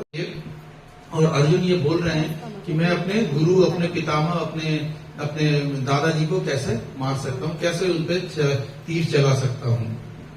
तो इसके में इसी बात को यहाँ पे कहा गया है, ये कभी भी रुक्ष व्यवहार करे तो भी उनके साथ रुक्ष व्यवहार न किया जाए। ये एक वैष्णव का, तो अर्जुन हृदय से वैष्णव ही था। हृदय से अर्जुन, भले वो कर्मों से क्षत्रिय था, लेकिन हृदय से वैष्णव ही था। उसमें भगवान श्री कृष्ण के प्रति जो भक्ति थी, आप देखेंगे बीच बीच में अर्जुन का ना बहुत मानवीय रूप सामने आ जाता है। ये फीलिंग्स आना, ये अपने भाइयों तक को, ऐसा भाई जिसने उसकी ही पत्नी का चीरहरण किया है, उसको तक माफ कर रहा है। कोई कर सकता है क्या? अगर किसी की पत्नी को किसी ने कुछ बोल दिया भी ना, चीरहरण तो बड़ी दूर की बात है, किसी ने अगर कुछ बोल दिया ना, तो वो आदमी जिंदगी भर याद रखता है, इसने मेरी पत्नी का अपमान किया था। नहीं याद रखता, हमेशा याद रखेगा। जैसे तुमने कुछ बोला था, और वो हमेशा मन में सोचता है, कोई मौका मिला इसकी पत्नी को ही मैं सुनाऊंगा, नहीं होता है। और यहाँ पे अर्जुन का भाव देखो, जिसकी पत्नी को भरी सभा में इतनी बड़ी बेइज्जती कराई गई, बोल कह रहा है कि उसकी भाई को मैं क्षमा कर देता हूँ, छोड़ दो, कोई बात नहीं, मैं उसको उस अपमान के लिए मैं अपने दादाजी और अपने गुरु को नहीं मार सकता हूँ, मैं उन पे तीर नहीं चला सकता हूँ, भले वो मुझे मार दें, पर मैं उन्हें नहीं मार सकता हूँ। तो ये अर्जुन का भाव है। इस प्रकार से ये बोल रहे हैं कि अर्जुन भी किस प्रकार से एक शुद्ध वैष्णव थे। अर्जुन ने कृष्ण के समक्ष यही कुछ तर्क प्रस्तुत किए थे। हाँ, ये वाला भी श्रील प्रभुपाद लिख रहे हैं कि अर्जुन ने यह भी तर्क प्रस्तुत किया था कि कृष्ण, क्या आप अपने पितामह मतलब नाना उग्रसेन और अपने गुरु आचार्य संदीपनी मुनि पर हथियार चला सकते हैं? आप मुझे बोल रहे हो ना कि मैं भीष्म पितामह को मारूं, आचार्य द्रोण को मार दूं, क्या आप अपने पितामह और इनको आप मार सकते हो? नहीं मार सकते हो आप। तो मैं कैसे मार सकता हूँ अपने गुरु और अपने इसके लिए? तो ये अर्जुन का शोक है, ये अर्जुन का जो शोक है, और ये शोक रूपी शत्रु अर्जुन के हृदय में आ चुका है, जिसने अर्जुन के हृदय को पूरा कैप्चर कर लिया है। इसीलिए अरिसूदन कहा गया है कृष्ण को कि अब अरिसूदन जो है, आप कुछ उपाय कीजिए करके मेरे इस शोक रूपी, इस जो मेरे में विषाद आया है, इसको समाप्त कीजिए, इस शोक रूपी राक्षस का वध कीजिए आप। तो इसके बाद हम लोग आगे अब इसका ये पढ़ेंगे। और जैसा मैंने बताया हम लोग 3 पार्ट में इस चैप्टर को समाप्त करेंगे। फर्स्ट पार्ट होगा अप टू 11 तक का। 1 से 11 तक में हम जितना भी अभी चर्चा कर रहे हैं ना, ये सब अर्जुन का डिप्रेशन, अर्जुन का शोक, ये सब चल रहा है। उसके बाद भगवान बोलना शुरू करेंगे, असली शुरू करेंगे। 12वें अध्याय से भगवान डांट लगाना, फटकार लगाना शुरू करेंगे। गुरु वही है जो डांटे। अगर कोई गुरु आपको सिर्फ प्यार प्यार बात करता है ना, आप गुरु के पास गए, गुरु जी आज ना मैंने प्याज खा लिया, ओके कोई बात नहीं, क्या गुरु है? अरे गुरु तो वही है ना जो डांट लगाए। डांट कैसे लगाएगा? शास्त्र से डांटेगा। वो बताएगा कि तुमने प्याज खाया, इसका ये कारण है, ये प्रॉब्लम है, ये चीज है, ये शास्त्र में ये लिखा हुआ है, तुम ये नहीं खा सकते हो ये चीज। तो इस प्रकार से गुरु प्रमाण करेगा ना। गुरु अपने जो शास्त्र का ज्ञान है उसको शस्त्र हिसाब से चलाता है अपने शिष्य पे। वो असली गुरु है। ये नहीं है गुरु की अरे चलो चलो कोई बात नहीं, सब ठीक है। अरे जी आज तक हमने प्याज लहसुन खा लिया, कोई बात नहीं। आज हमने एक सिगरेट पी ली, कोई बात नहीं। ये गुरु नहीं है। ये नकली गुरु, लालची चेला, दोनों नरक में ठेला। तो गुरु भी नरक में जाएगा, चेला भी नरक में जाएगा। गुरु वही होगा जो शास्त्र बोलेगा। कहा जाता है गुरु, शास्त्र और साधु, ये तीनों एक लाइन पे रहते हैं। ये तीनों कभी अलग नहीं बोलेंगे। गुरु वही बोलेगा जो शास्त्र में लिखा है, और साधु भी वही बोलेगा जो शास्त्र में लिखा है। ये गुरु, शास्त्र, साधु, तभी वो गुरु है, तभी वो साधु है। नहीं तो कोई साधु नहीं है। किसी को भी साधु नहीं मान लेना चाहिए, किसी को भी गुरु नहीं मान लेना चाहिए। कौन सा था? गुरु बनाओ, पानी पियो छान के, गुरु बनाओ जान के। आपने किसी को भी राह चलते कोई, मैंने सुना उनको बड़े अच्छे लगे, सुन के मैंने गुरु बना लिया। क्यों? सुन के अच्छे लगने से गुरु हो जाएंगे। अच्छी बातें बहुत लोग बोलते हैं, वो गुरु नहीं बन सकते हैं। कोई गुरु नहीं हो सकता है। वो गुरु तो आपको इस मनुष्य जन्म मृत्यु के चक्र से बाहर निकालने वाला गुरु है। ये नहीं है कि हम तो गए थे गुरु जी के पास, हमने प्रणाम किया, मेरी नौकरी नहीं थी, नौकरी लग गई।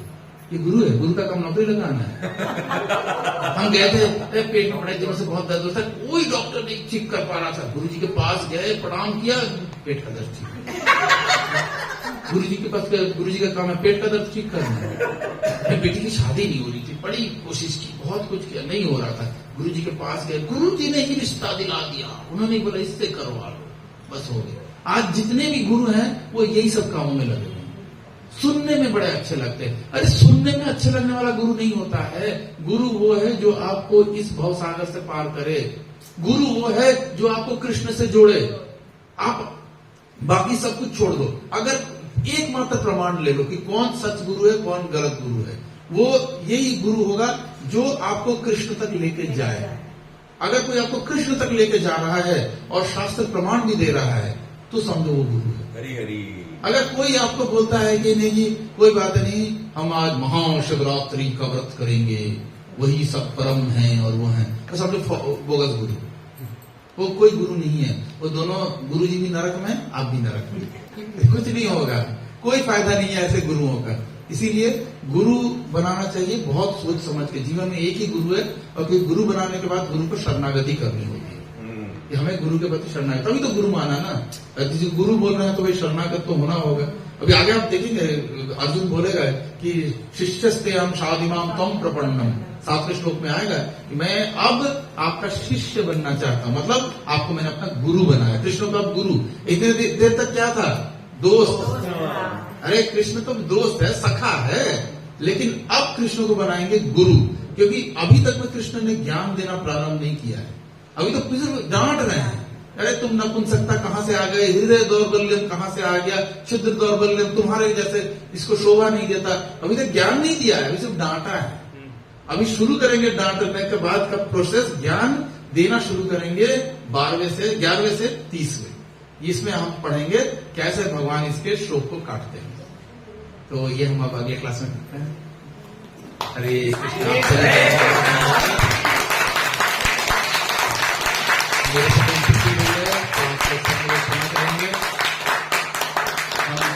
कोशिश करते हैं वही बोले जो हमने अपने आचार्यों से, अपने शिक्षा गुरु ऋषि प्रशांत प्रभु जी से सुना है, जो उनसे सीखा है। जो शास्त्र का ये है वही, क्योंकि पहले मैं भी बहुत तर्क करने वाला ही था। मैंने अपने शिक्षा गुरु हिस्पेश प्रकाश जी को भी बहुत बहुत तर्क किए हैं मैंने उनके साथ में बहुत चीजें, क्योंकि मैं साइंस का स्टूडेंट था और मैं हर चीज को लेकर तर्क करता था। मैं यहाँ तक कि ये भी मैंने बोल दिया, आप बोलते हो ब्रह्मांड भगवान ने बनाया, भगवान ने नहीं बनाया है, यहाँ पे तो पूरा प्रमाण है, अमीनो एसिड से जीवन आता है। तो उन्होंने, प्रभु जी ने मेरे सारे जो ज्ञान था उसको उन्होंने काट दिया अपने शास्त्र के तलवार से। तब जाके समझ में आया कि ये जो साइंस है, जो बोलते हैं साइंटिस्ट लोग कि हमने आविष्कार कर लिया, हमने ये साइंस डेवलप किया है, ये साइंस जो है ना ये सिर्फ प्रयोगात्मक है।